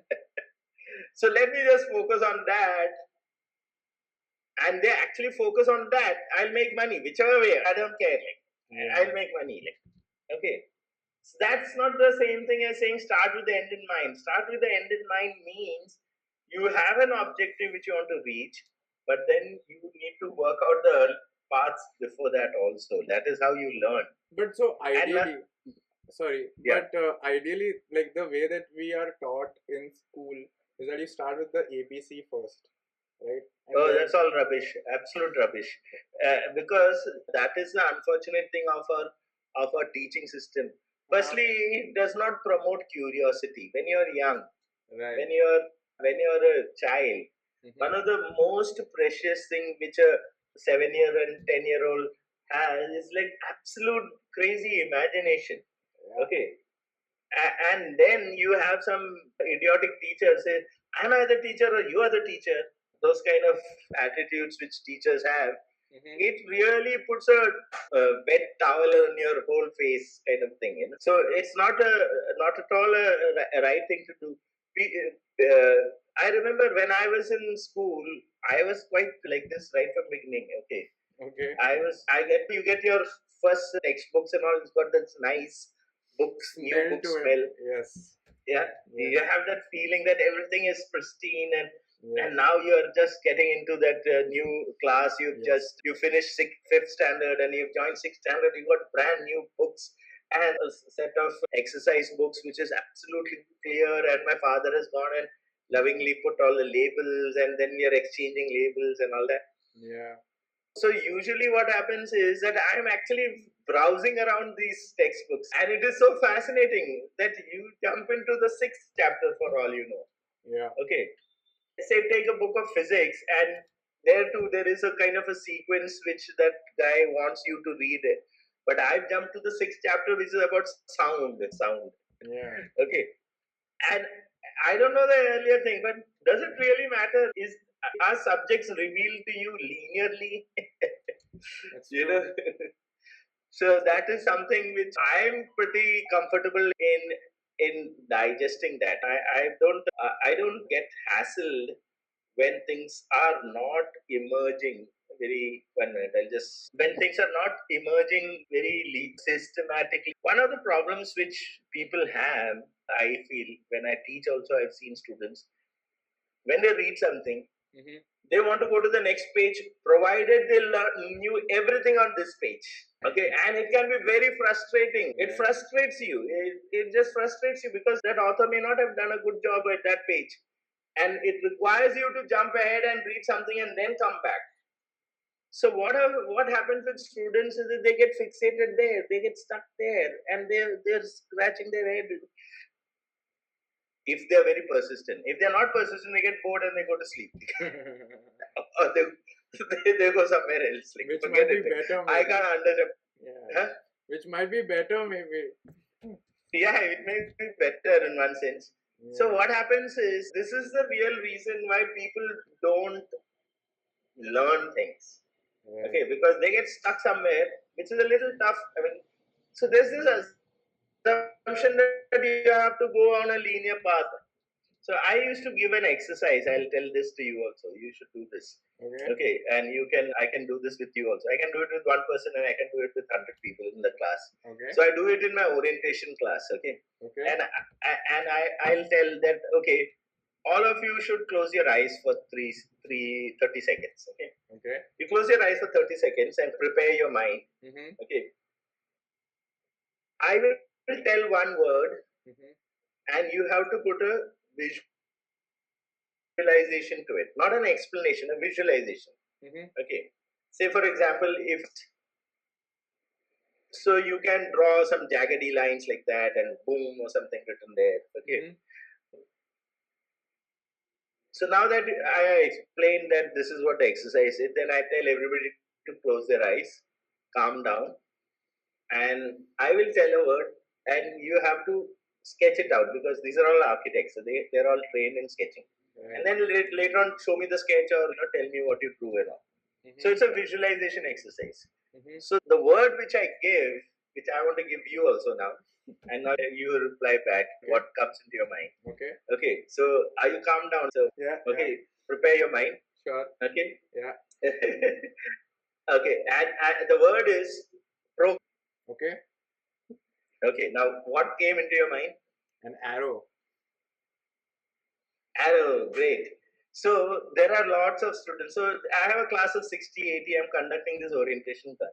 Then I asked, okay, one guy said arrow, the other guy said a set of stairs when you're climbing the staircase. Man, or somebody says a road and then you're going like this. And somebody else says lightning, or a progress bar on a computer screen.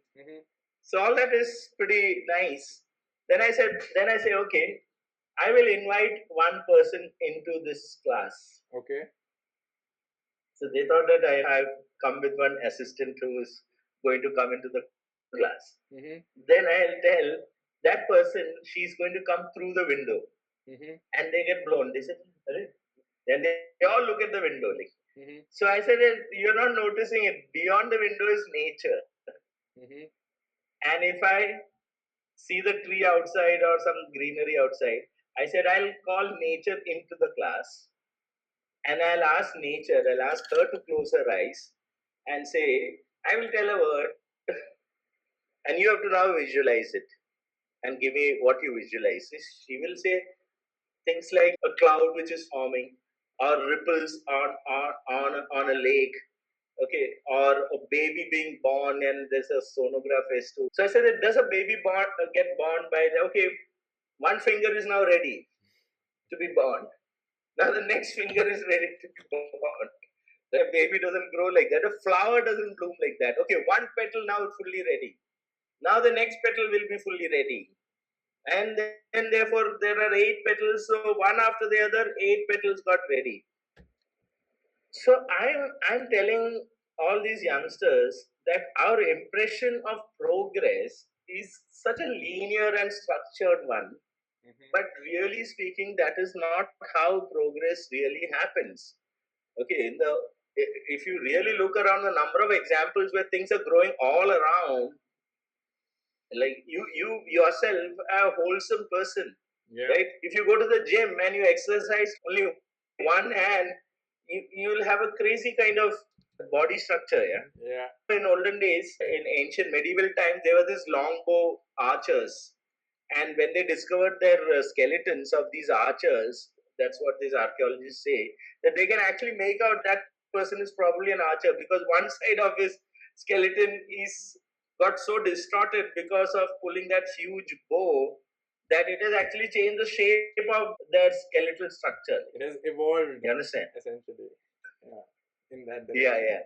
So normally that doesn't happen, right? Normally we go around, if my hand here is like this, my hand here is also equally strong, right? And the same thing with thinking. So people think that, oh, you're such an intense guy. How do you manage it? I said, I'm equally intense in many areas. I can't help it. Like, I can't be intense selectively in one area and quite a mediocre guy in another area. I don't think that is pretty natural. Okay. So we are always a wholesome lot. Okay. So once you respect that, when you jump into a problem, you want to learn computer languages.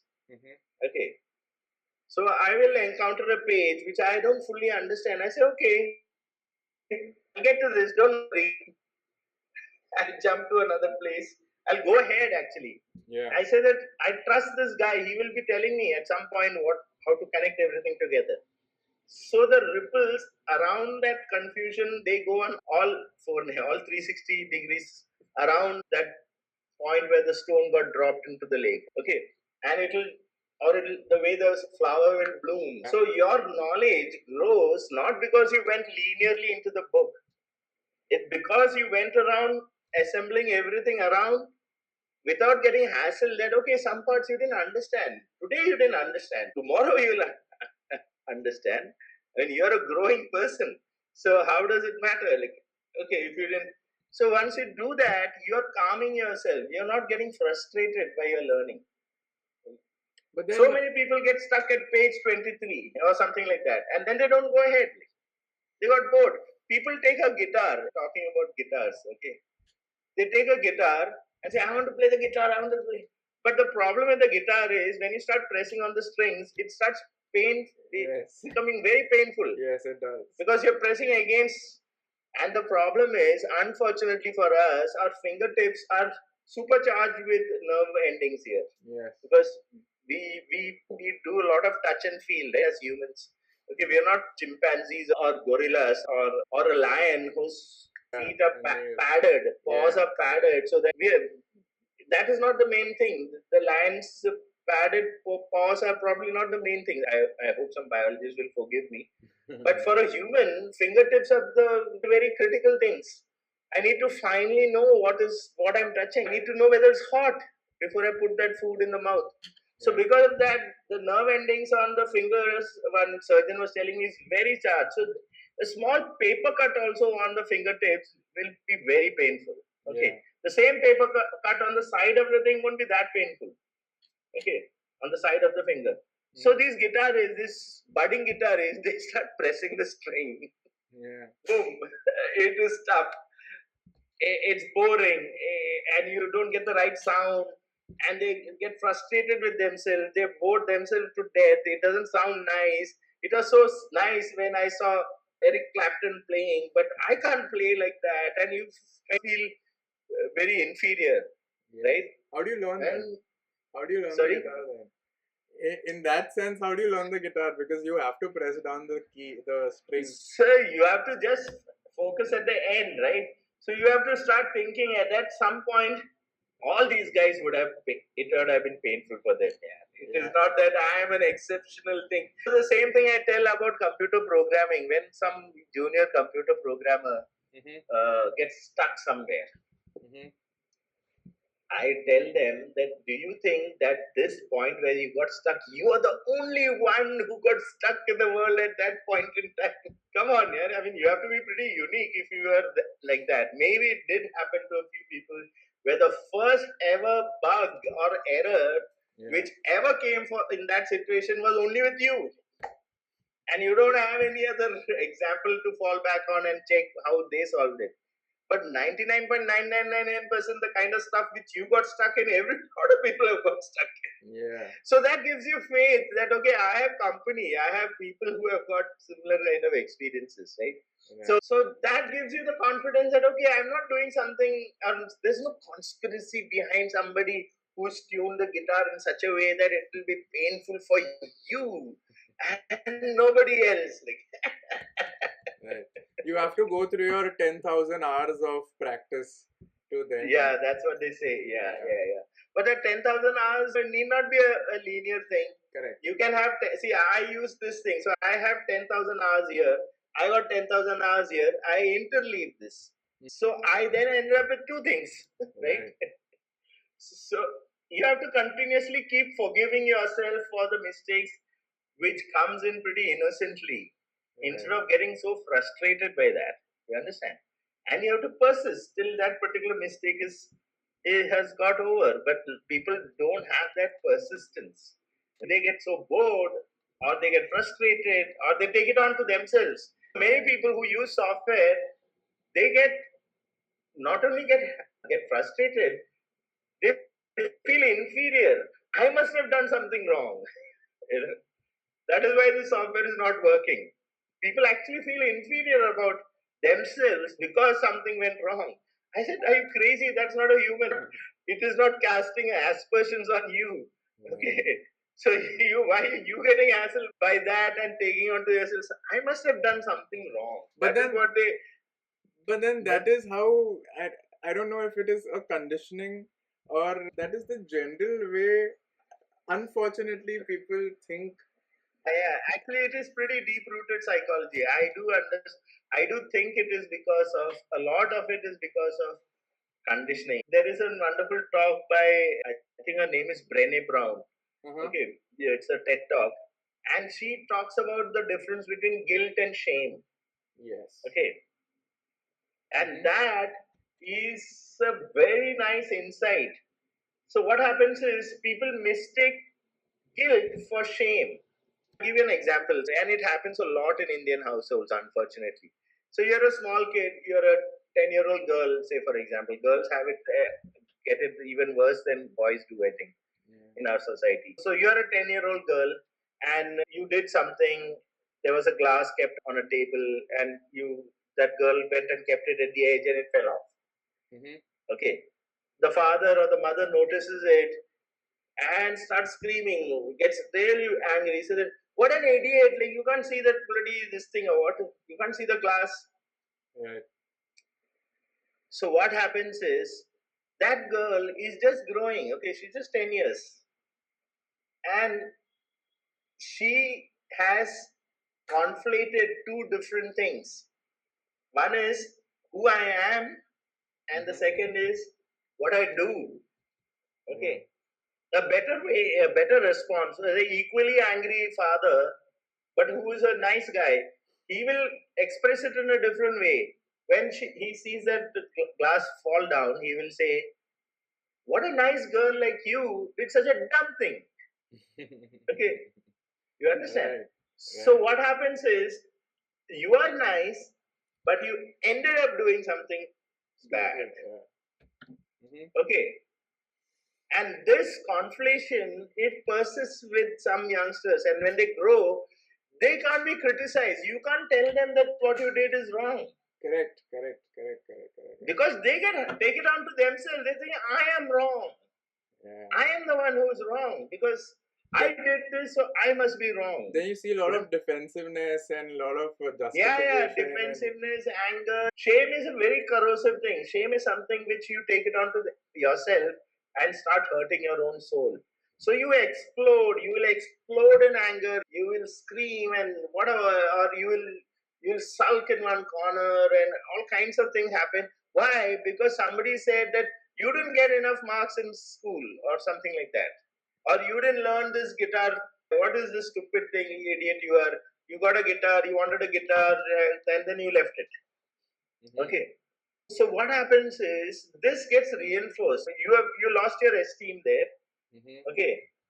You are not able to overcome the friction of learning something new. You're not really enjoying that friction. Right. And then you took it onto yourself, thinking that something is wrong with me. Yeah. So parenting, I don't know, like conditioning, not parenting maybe. I Conditioning. mean, whole childhood, school, and everything is based on this kind of attitude by our elders, right? Right. A lot of teachers, like I remember a very sad episode in my 9th standard. I was a very excited guy, and I used to give away the answer before the teacher could. Right. And she got so ball-ragged with me, and she got so wild, and she got really bugged with me. Anyway. So all these things happen because you wanted to go in a particular way. Okay. Mm-hmm. So that's and the thing, you right? got some obstacles. That's the thing, right? You're taught A, B, C, D, E. So B ke baad C aata hai, C ke baad D aata hai. And you have to go in this line only. And then it's after first standard, you have to go to second standard. Now in some schools, I was glad to hear they don't teach it like that. They teach whatever alphabets you want. No problem. Oh, okay. Yeah. My sister-in-law in UK, she was telling me, and they don't mind if you change the story of Little Red Riding Hood and all. No problem. No issues. You don't have to. The wolf need not be the wicked person. It could be the Little Red Riding Hood who's the wicked person. So you can reinterpret it the way you want. Okay, so the point is, if we stultify people and put them into slot, they get stultified, take root over there, and they just stay there. That's it. So you grew up with all these kind of nonsensical heuristics, right? Which was all pretty bad heuristics. Yeah. Okay, people taught all these tricks to you. Oh, don't talk to that guy. Don't talk to this person. Okay, he's going to be bad. Okay. Maybe the intention for a few cases were quite nice. Mm-hmm. Okay, there was some bloody creep around the corner of your house in your next building who was quite creepy. So you put a blanket clause. Okay, anybody who's this is a creep. That's the point. So all these that's what when I say that I was talking to somebody about something that I had to do, but then I was not doing it, and that person came and told me that your actions speak louder than words. And I said that that's true, but at the same time, if you need to get real context as to why that action is not happening, and then take a judgment call on how you feel about that action not happening, and you cannot just paste a statement that this action speaks louder than words. That is why my sentiment is you have to come to my level and understand the context behind the decision making, and then maybe so people don't have time for nuances, right? Yes. That's the unfortunate reality. People are wanting everything simplified, everything put in, and in this attention-seeking world today, we have actually gone beyond information. Yeah. They say that we are in the information era, is what they say. No, we have gone beyond that. We are now in the attention-seeking era. Okay, we are in the attention-seeking era, and you need things crisp, quotable quotes. I was telling, I've raised 3 children, and one day I got a little hassle with my one of my kids, and I started saying that when I speak or when anybody speaks, we have a lot of, and they are impressed by the dialogues of, say, Friends. Okay, Friends serial. Yeah. All crisply delivered, fat. The the what do you say, comebacks and whatnot, roasting and all so on. attacked, all absolute. I said they have already rehearsed it beforehand, and the script writer and the dialogue writer ironed out all the ums and ahs and and oh and everything, and the circular way of talking, which I sometimes indulge in a lot sometimes. And but that is what life is. Deal with it. That is how life is. Life is lot of nuances here. Lots of interesting nuances. So if you start getting frustrated saying that it was not put it in nice bite-sized things and given to me 160 characters or whatever Twitter is. What is Twitter? Not 260 characters. I don't know how many characters it is. They've increased the number of characters. Now it's not called Twitter. Sorry, it's called X. Yes, that's okay. Maybe it reminded him of his ex. X's. Okay. So anyway, sorry, I'm digressing. So the point is, this is what life is, right? Deal with it. I mean, you meet a guy and he's one fuzzy ball, yeah. He's not one clear-cut guy. Right.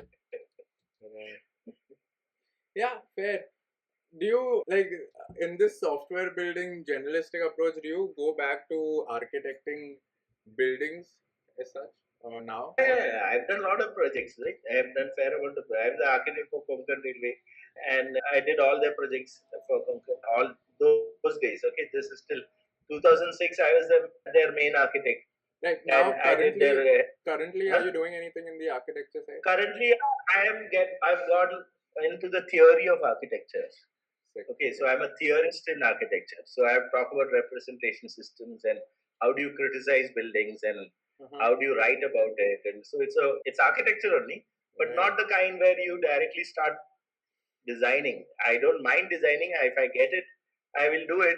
But it is not right now that focus. Not your lesser passion towards it. And more passion. Yeah, so I have a lot of passion towards architecture. Okay, despite all my this thing, I have a core central point which comes back into my main software called TAD. Okay, which we spoke about, right? Yes. So that software is always coming in. Every day it comes in, and I keep checking, and I read, and I modify, and I revise, and I work. Many people ask me how much time it takes to write TAD. How much time did you take to write TAD? And I say that I write TAD in 1 day. The first TAD version actually came in 1 day. But it's just like that ripples are around that's pebbles thrown into the lake. Yeah. So you don't have all the features, you don't have all the capability, but you have enough something to do with, something to work with. Yeah. Okay. And then the next day you come in, and then you again work for a day, and then you add some more richness to it, add some more depth to it, and so you build layer by layer, just like how a potter comes and makes a pot, right? I mean, I have this visualization which I want to give to you. So here is a potter, and there is a potter's wife who's waiting for a small little pot so she can go and get some water. Okay.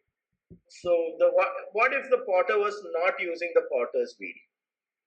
And what if he said that, okay, I'll just make the rim of that pot first and make it so beautiful. Okay. Can that lady use that pot in that state? No, it can't hold water. Right. So he said, wait, I'll now make the neck of the pot. Okay. And that lady standing at the doorway, she's frustrated with this idiot of a husband because the pot is got a hole here, right? He's got the rim and he's got the neck. So he said, wait, I'll make the little bit of the body. See, so beautifully I made this body over here.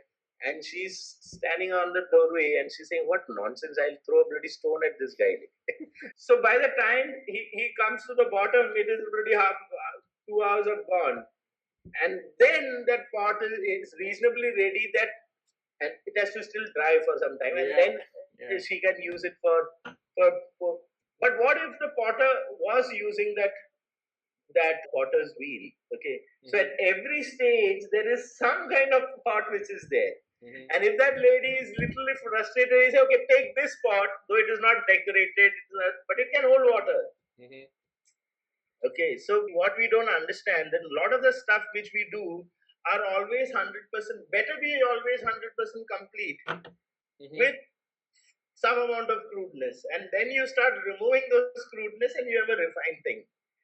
over there. But to digest that, you have to understand the non-linearity of progress. Okay, progress is holistic.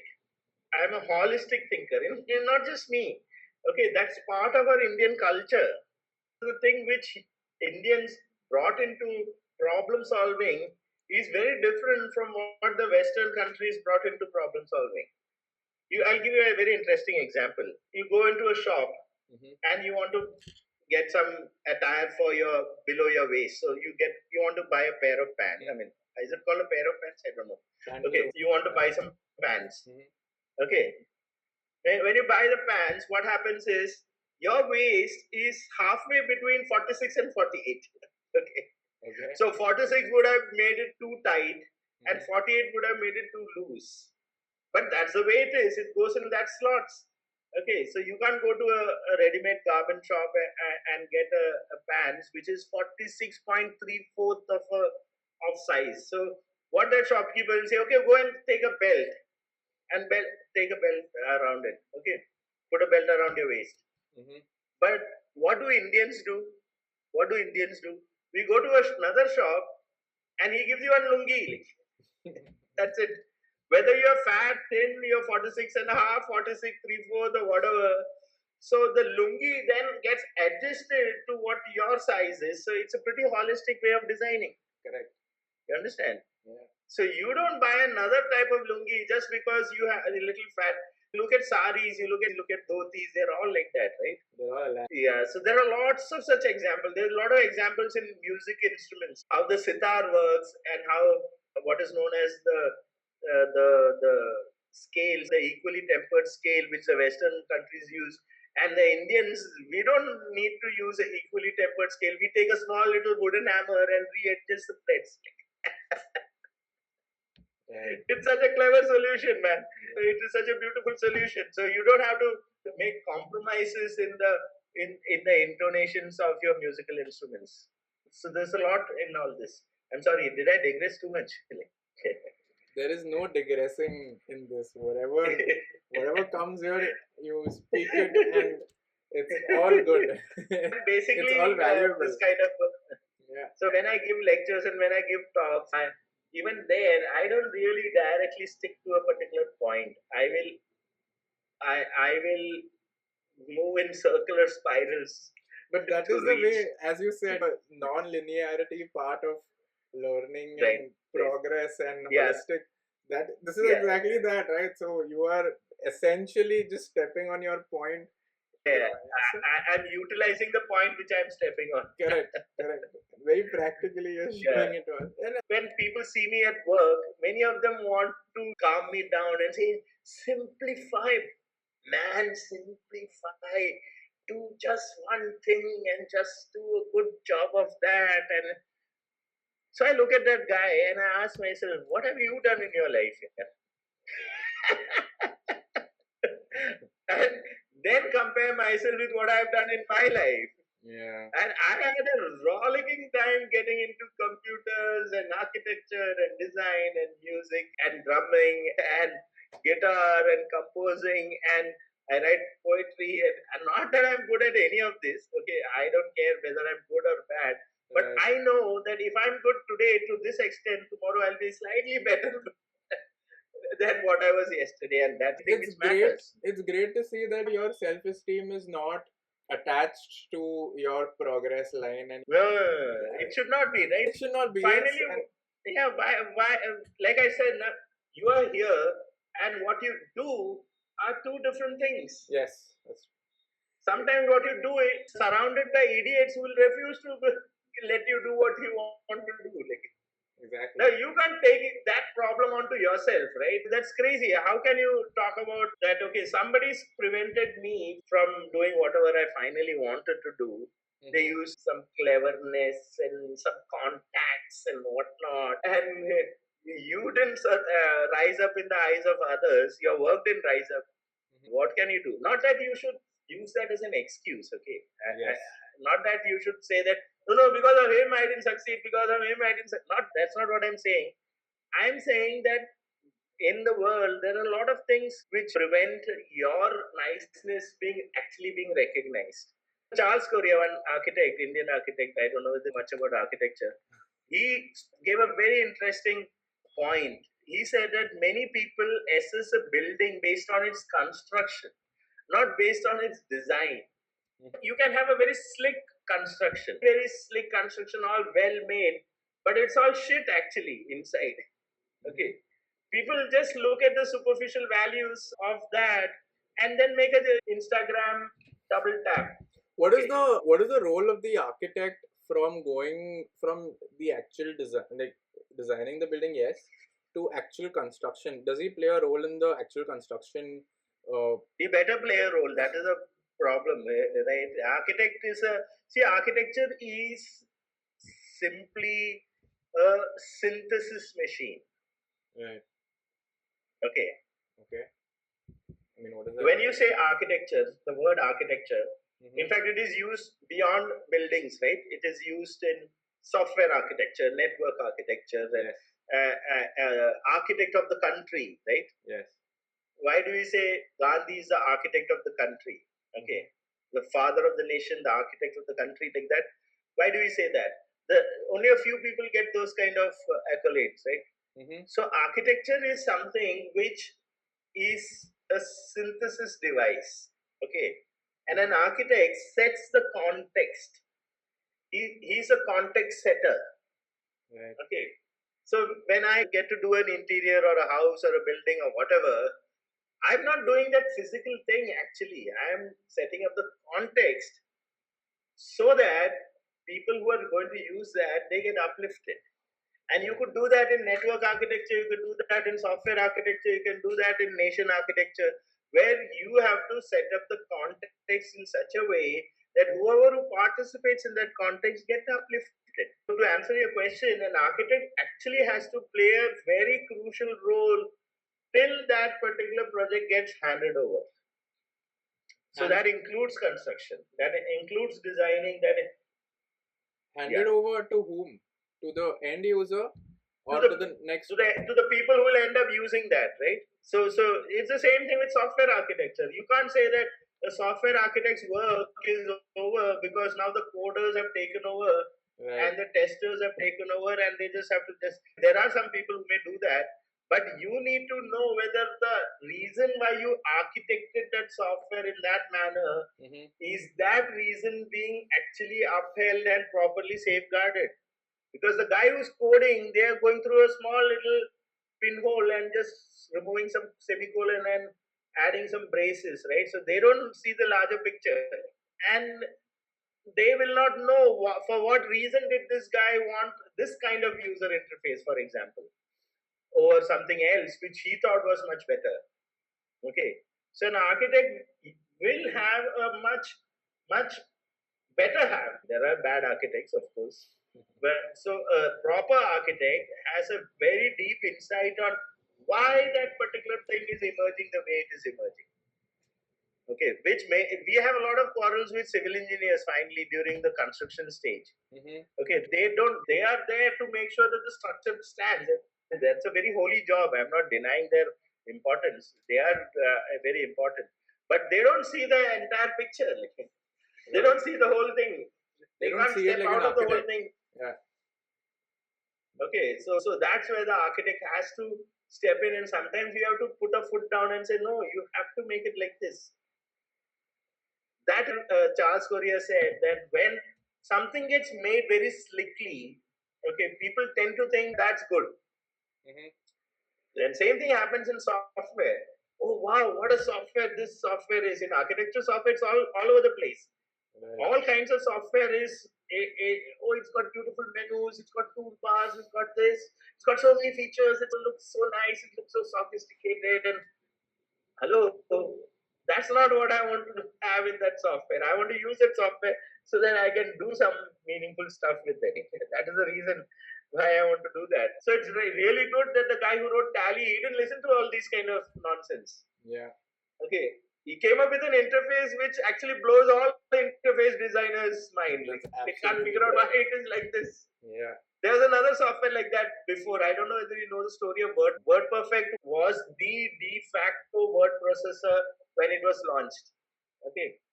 People were swearing, all the secretaries and all, they were earlier using electronic typewriters, right? They had that golf ball thing, and it used to. So they were so used to that, and when WordPerfect came in, you know what WordPerfect did? The user interface is the craziest interface you can ever think of. The whole screen goes blank. There's not a single thing on the screen.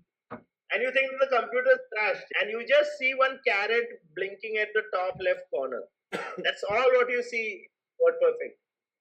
So everybody got confused, excepting those secretaries. Okay. Why? Because the secretary was used to a blank sheet of paper with nothing on it, nothing to disturb her, and she can just start typing from there, and that's exact. So you start typing, the letter starts appearing on the screen, and she is happy. Whereas we are happy when we see a lot of menus and toolbars and buttons and icons, and it's so crazy. WordPerfect became so popular that when Microsoft wanted to defeat WordPerfect, you read about this pretty Sure. when Microsoft wanted to defeat WordPerfect, and they came up with the initial version of Word. You know what they did? They had a hotkey which changed the entire user interface to WordPerfect interface. Oh. So they stole the design essentially. Not stole it, but then I mean, stealing is probably the right word, but maybe not a polite word. Yeah, but I think Microsoft is. So they had one key, one that you switch the whole thing into WordPerfect mode, and suddenly Word starts waving with a blank sheet with a character on the left side, and everything is Word. How do you design a building? Do you care about the efficiency in terms of like climate change or power? Yeah, there's a whole lot of things which has to be cared about, right? And a building is a very fundamental thing. Any piece of architecture, any piece of built environment is a fundamental disruption to what was there, you know? Right. So there's this author, I think his name is Thorio. I don't know how you pronounce it. David Thorio. David? Yeah. Is it David or Henry? I forgot. Okay, Thoreau. So he wrote this book. He's a poet. He was talking about He's a poet. David. Poet, right? I'll just tell you 1 minute. Walden. He was the guy, no, that don't give me a name, don't give me anything, just give me truth. Henry Thoreau. I don't know how you pronounce his name. Sorry. Okay. So he wrote this book called Walden. Okay. Where he actually advocates life with complete wilderness. Like, I mean, you don't maintain your garden at all. So the Walden wildness, I call it, it is what happens is the entire world contains a whole lot of organisms, and they are fitting together like a jigsaw puzzle. Right. Okay, so you adjust and the other guy moves in, that guy adjusts. Okay, right. So it's all the parts of the jigsaw puzzle are constantly moving, but they are fitting really okay. Then comes a human, and what we do, we disrupt the whole bloody jigsaw puzzle, and we introduce a building over there. Okay, we completely change the way other organisms, they are always adjusting and readjusting amongst themselves, right? And we came and changed the world over there, and it actually creates havoc, which we don't understand fully. Right. Ideally, we should have just left everything and be in the wilderness, but unfortunately, we are very frail. Yeah. We are very frail. We can die of the cold or die of the heat. True. There are 10 million ways to kill a guy, like kill a human, right? Yeah. So, to answer your question, when you talk about a building, it is a very, very holy act. Okay. And the right way to start a design, in fact, it's not just in buildings. The same thing happens in software also, or any other design. Yeah. So the first point at which you should start is a simple question that, should I even design? Can people live on the road? Can people live on the road? Can I just leave it like that? Yeah. No, you should at least consider that. Okay. I'm not saying that you get stuck to that. Okay, at least you start. So people say, how do you start a design? The answer is very easy. You first try to convince yourself that there need not be a design. Okay, look at the amount of software which need not have been written. You know, Yeah. and it's written because somebody wanted to make some money, like, or whatever, and some of them are written very innocently, saying that, okay, this is a good intervention into the world, and I'll offer this software to you. The same thing happens with architects. A lot of mistakes, serious mistakes, happens very innocently, unfortunately. So architecture plays a crazy role in the whole global warming, global climate change, ecological imbalance, carbon footprint, and architects are right at the front doing all that. But will you get an architect to admit that? He said that you made a building and you contributed to the crazy carbon footprint problem. He'll say, I'm going to give you one whack. I worked hard on this project and I've got so many awards for it and whatnot. Right? So a lot of serious mistakes happen very innocently. Right. Okay. And it is not because of the intention that mistakes happen. I'm a bad guy. I really want to screw up the atmosphere. Okay. I really want to heat up things and let people enjoy the hot summer. It was not like that. They all had the best of intentions. Right? And it ended up with the worst of outcomes. So that, in fact, that is the thing which is driving me all these years. Okay, that I need to really offer that. So you need to check that. You need to check all the calculations, or at least you should be available to check those calculations. That is how it is. In the end, you're building whatever it is. It has to be for efficiency. That has to be. Yes. It has to be efficiency of everything, efficiency of all aspects of life, whether this kind of performance. Ideally, you don't reach there. Yeah. It's tough to reach there. Yeah. But at least you should be pointed in that direction, right? Yes. In the direction. At least you should be pointed in that direction. Exactly. At least you should know even after the fact. Maybe you designed a building and then 5 years later you realize that building really was heating up a lot.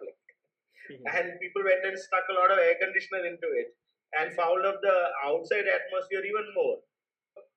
In Hong Kong, the density of built environment is so large, and people have gone around sticking ACs everywhere.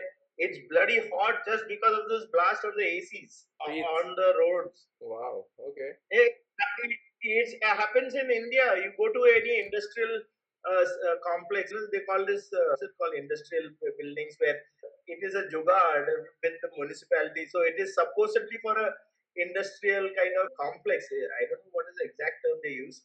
And in that, they are all converted into office. You walk in the corridor, all the ACs are stuck into the corridor. The corridor is steaming hot. You can make idli over there. Because everybody's AC is into the corridor. You've not been to such places. I just don't recall the word that you are mentioning. Yeah, there is that type of buildings have got a particular term. I'm forgetting the term now. Industrial complex. Okay, so yes. Yeah, so it's a kind of an industrial gala or something they call it. Gala, yes. Yes. So there are a lot of galas over there, and there are chartered accountant got an office there, and somebody else got an office there, and everybody AC is sticking into the corridor. That's good. Is that when you ask that architect why you design like that, he will give you all kinds of rationalization why it had to be done like that. Or a less budget. There are lots of very intricate things happening. I was once called for assessing this SRA complex. Have you seen this SRA complex? Yes. Slum Rehabilitation Authority complex. Yes. So it's a very sad situation going on there. It's extremely sad situation. The amount of incurable tuberculosis has grown up drastically in those complexes. Because they're basically vertical slums, no? That's what you can call them. Yeah, vertical slum is an understatement. These buildings are 25 stories high, and the gap between the building is just 6 meters. Okay. Yeah. And all the plumbing and the sanitation is so bad, people are throwing human shit between the buildings. because the pipes are clogged. So they're just throwing it from there, and the ground is full of excreta, human excreta. So I was going from one building to the other building. I thought I'll just cut across, and then, hey, don't go. Somebody may be throwing some stuff from. Oh my God. And these municipality, they have created such crazy chaos in these buildings. They have given a lot of concession. Regular buildings, you cannot have just 6 meters between two 25-story buildings. Okay, well, that's madness. You don't get any light at the lower levels. But they have given lots of other concessions. Lifts need not stop at all the floors. Okay, so the lift will stop at alternate floors, and there is this small staircases which go into the corridor from both the sides. So you climb a half a staircase up and down, and then you go. That's all fine. It's a very clever thing. But the problem is those corridors are just 2.5 feet wide, and these lifts are just 5-passenger lifts. Okay, because they're poor, right? So they're suddenly minuscule. They assume that people are dwarf, half the size of the rich guy. So they said, why do you need an 8-passenger lift? A 5-passenger lift is good enough. So they did all this, and people are getting crowding around that lifts in that tiny corridors. Yeah. Okay, because that's the only way to go up to the 25 stories. Right? They can't climb up otherwise, and it's such a bloody mess. So people are breathing literally into each other, and that is probably the reason why tuberculosis has spread so rampantly over there. The people are, as you rightly said, it is a vertical slum. The people are still poor. Okay, the people staying in those buildings are the ones who are selling trinkets in the local train.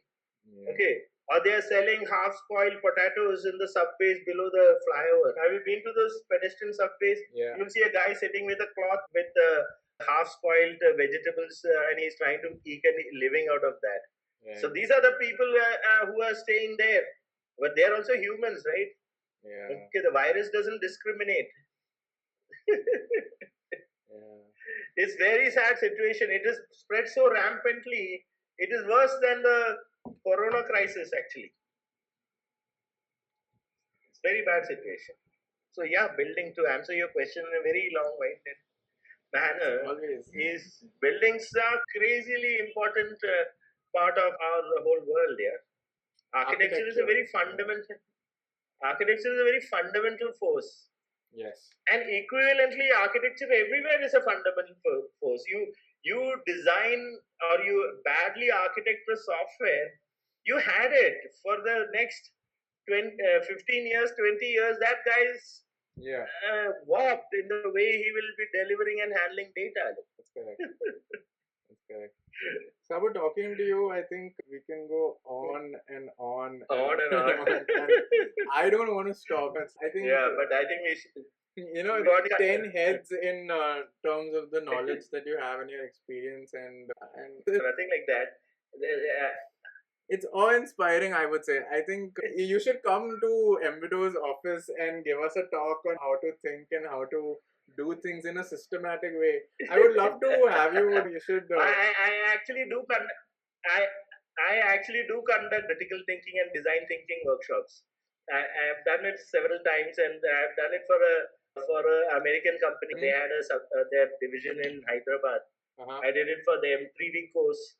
Yeah, I would love to do that. No problem. I love talking, and I'll be a lot more structured. And I work on a mind map, and then I'll jump around in the mind map. So at least I'm constrained by the mind map. So that in my opinion, as much as we can get out from you, however you want to deliver it is fine. Actually, I am kind of stuck here because this place, I have some compulsions. My father is very old, and my mother is very old, and all that kind of thing. And this house here requires a lot of maintenance.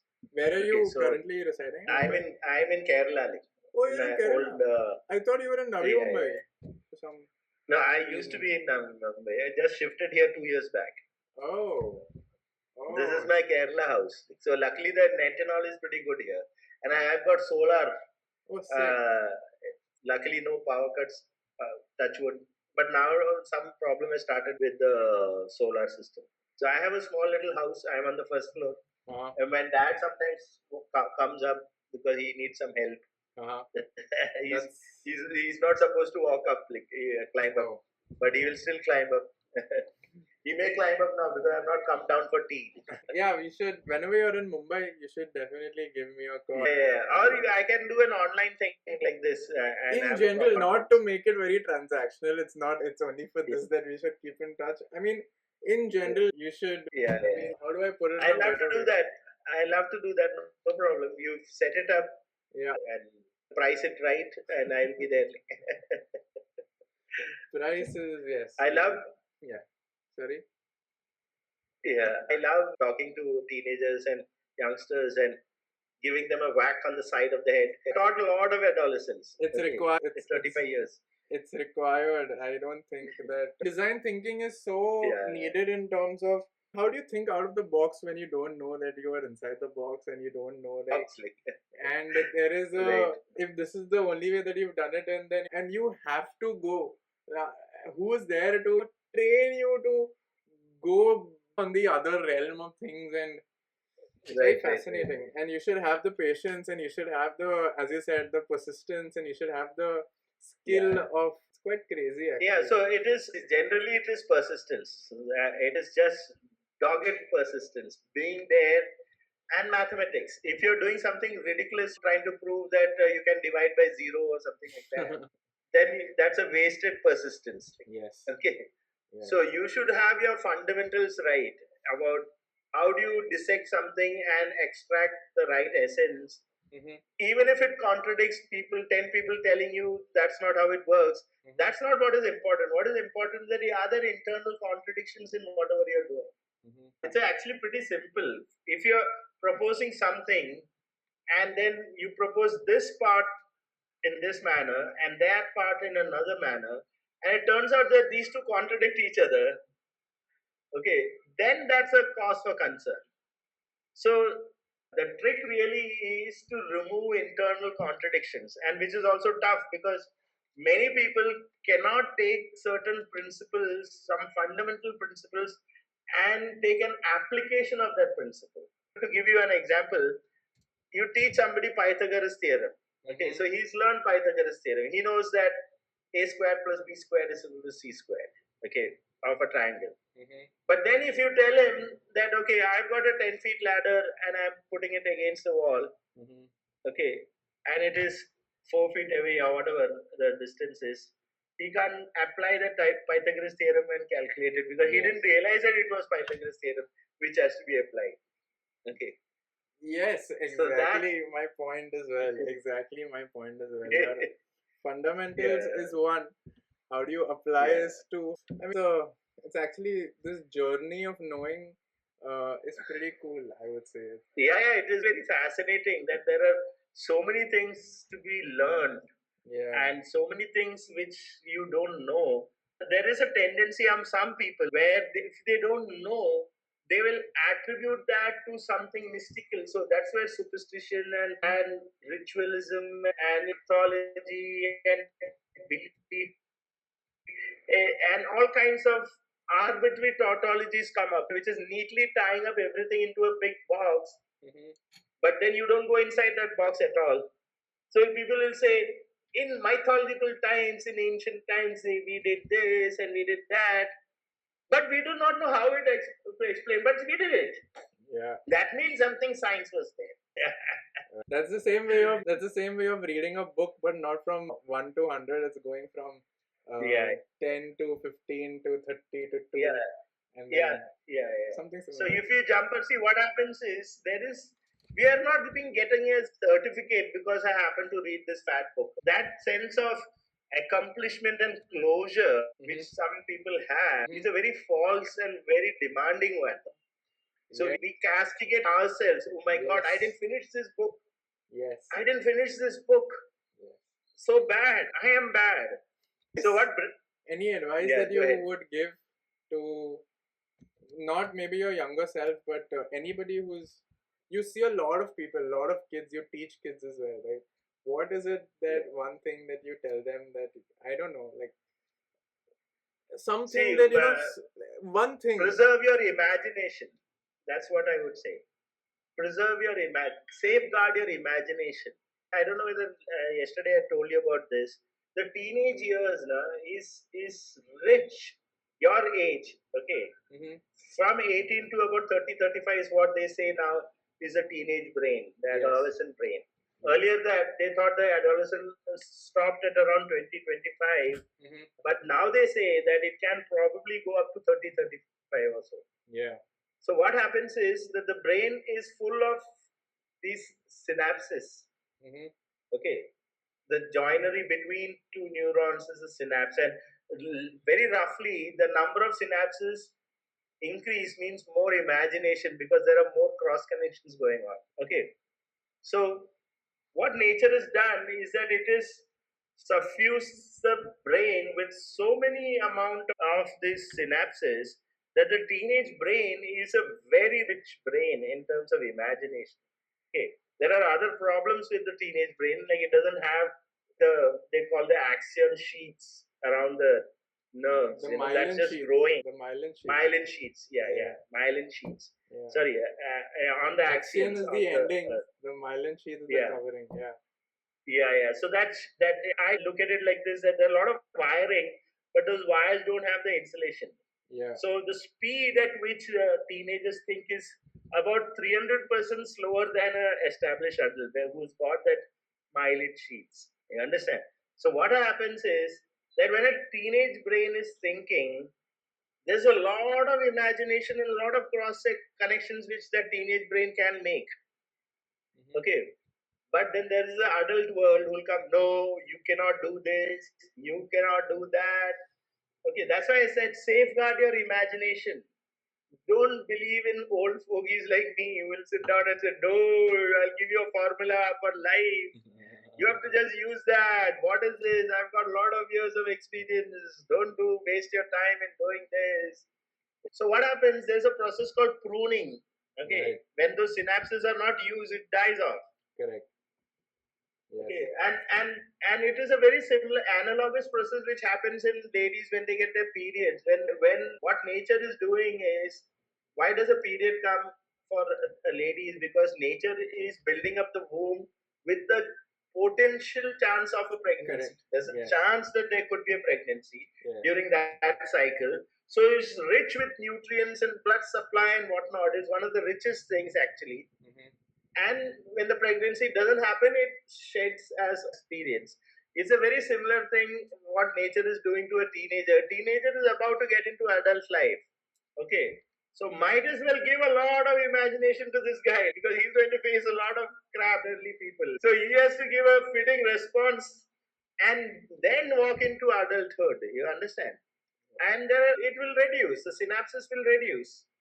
Okay, and he'll become calmer and more efficient, and the myelin sheets have got developed, and the speed at which he can take decisions is really fast. All that will happen, but in that process, imagination also reduces.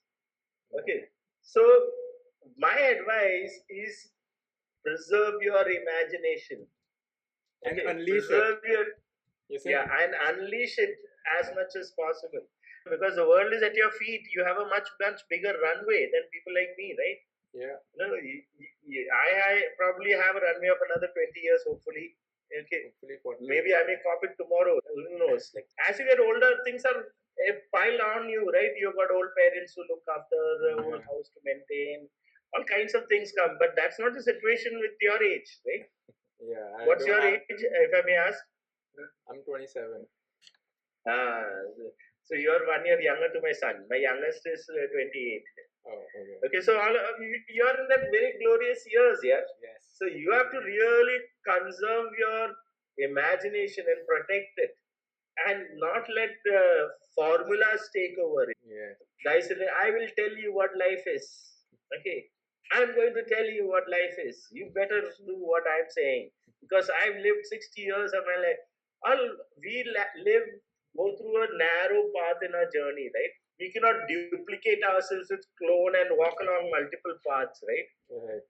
So in that process, the journey which anybody takes is going to be very holy. It's very unique.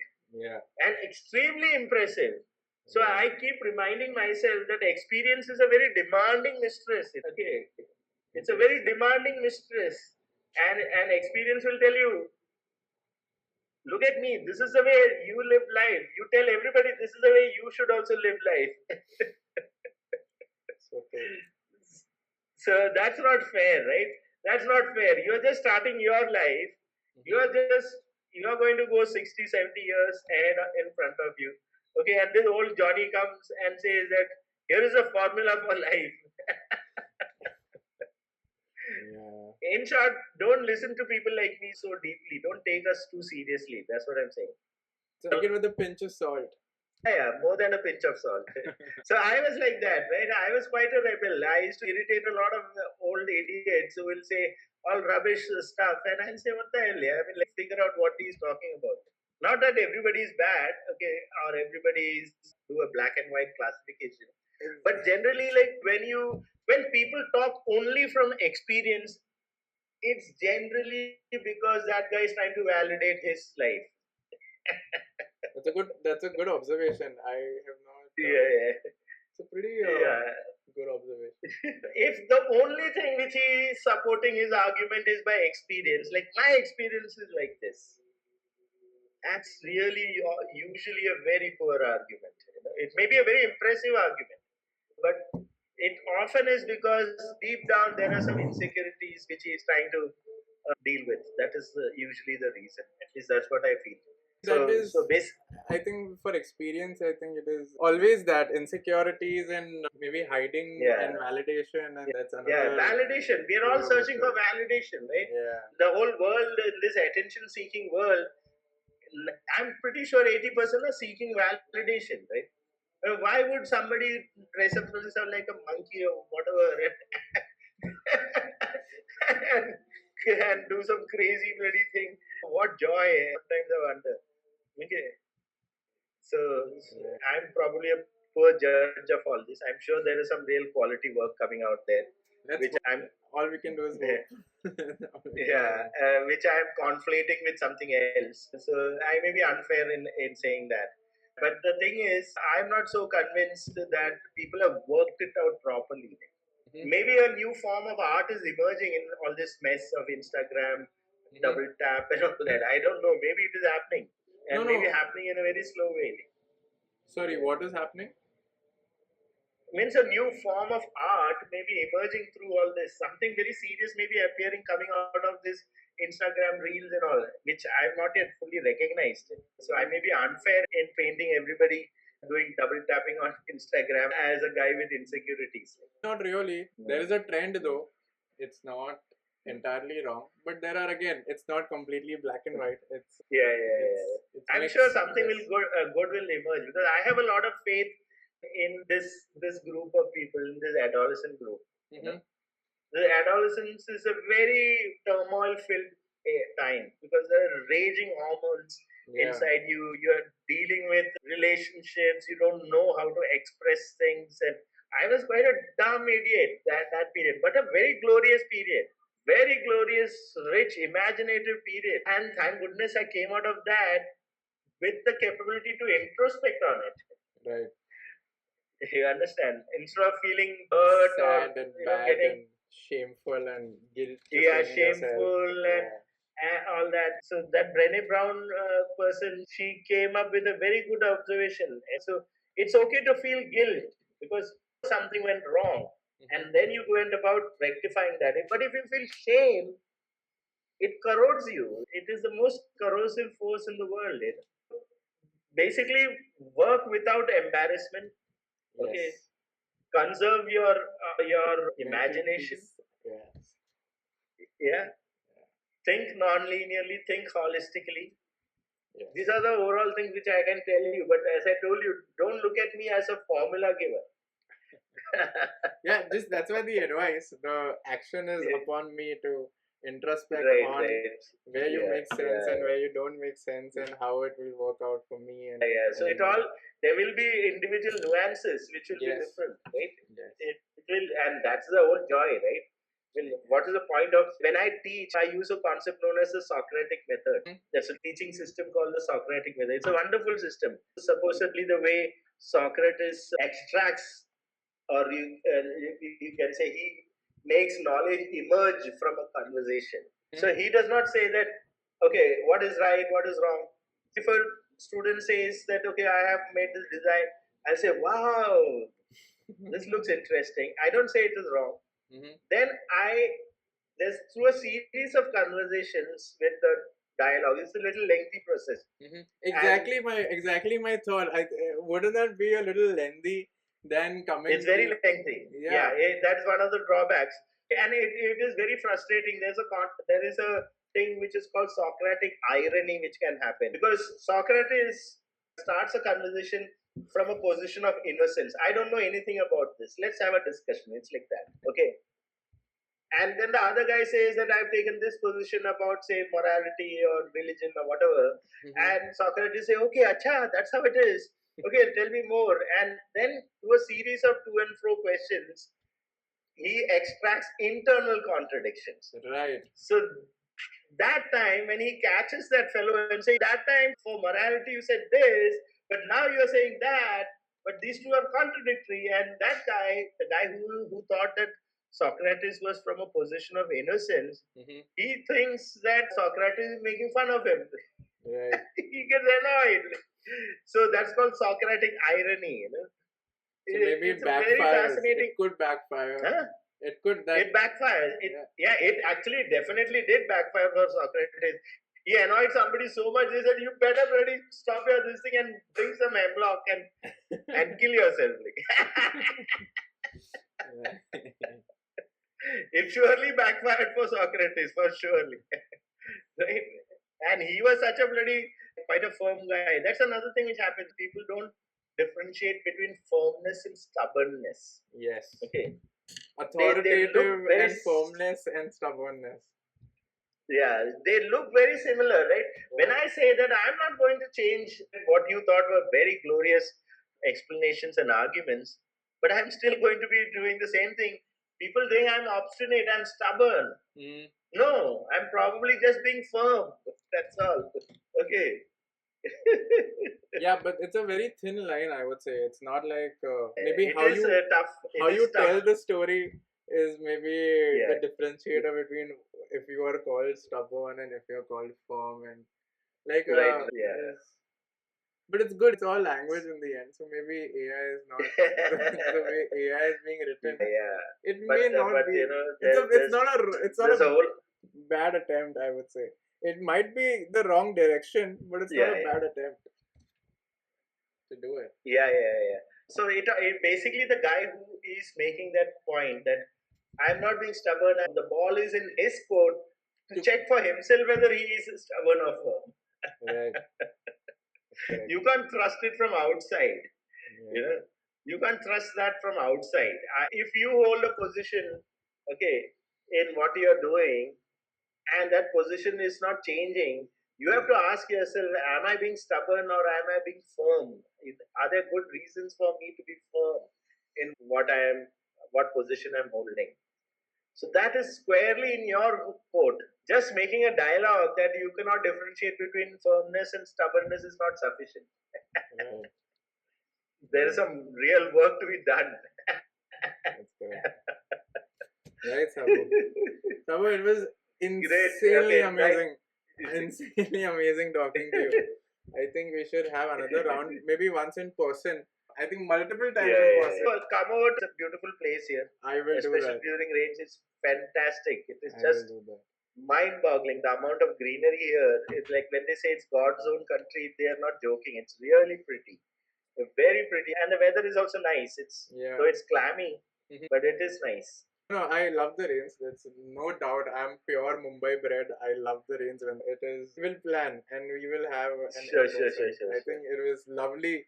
Thank you so much. We've spent a lot of time and it's just been I don't know what you're doing, but I enjoy talking to youngsters. So I said, okay. Sabu, it was great. Thank you so much. Yeah, I will send you once I put it up. Yeah. Yeah, put it up. I hope that it made sense. You'll have a tough time, I think, putting all the editing. No, that you leave. The editing work, because there's a lot of things in patches, right? That's why. That's okay. All the best. Thank you so much. Thank you so much for tuning in, you guys. If you like this, then you can hit the like button. The algorithm likes it, gives me more views, and maybe I can contemplate on keeping this channel for free for you to see. If you hit the subscribe button, the algorithm likes that as well. But unlike the like button, this is more useful because you'd be actually notified by every time we do drop a video on this channel. If you have any complaints regarding the content that we drop or the questions that we ask, or you want to give us any suggestions with questions or people that you want us to interview, we have added a feedback form in the description. You are very welcome to fill that up and let me know. If you hated this content and you do not want to see my face ever again, and do not want to share it with anybody, and do not want to refer this kind of content with anyone, then until you do tune in to my next episode or my last episode, or you do tune in, I would like to wish you, in Truman Burbank's very own words, good afternoon, good evening, and good night. Cheers.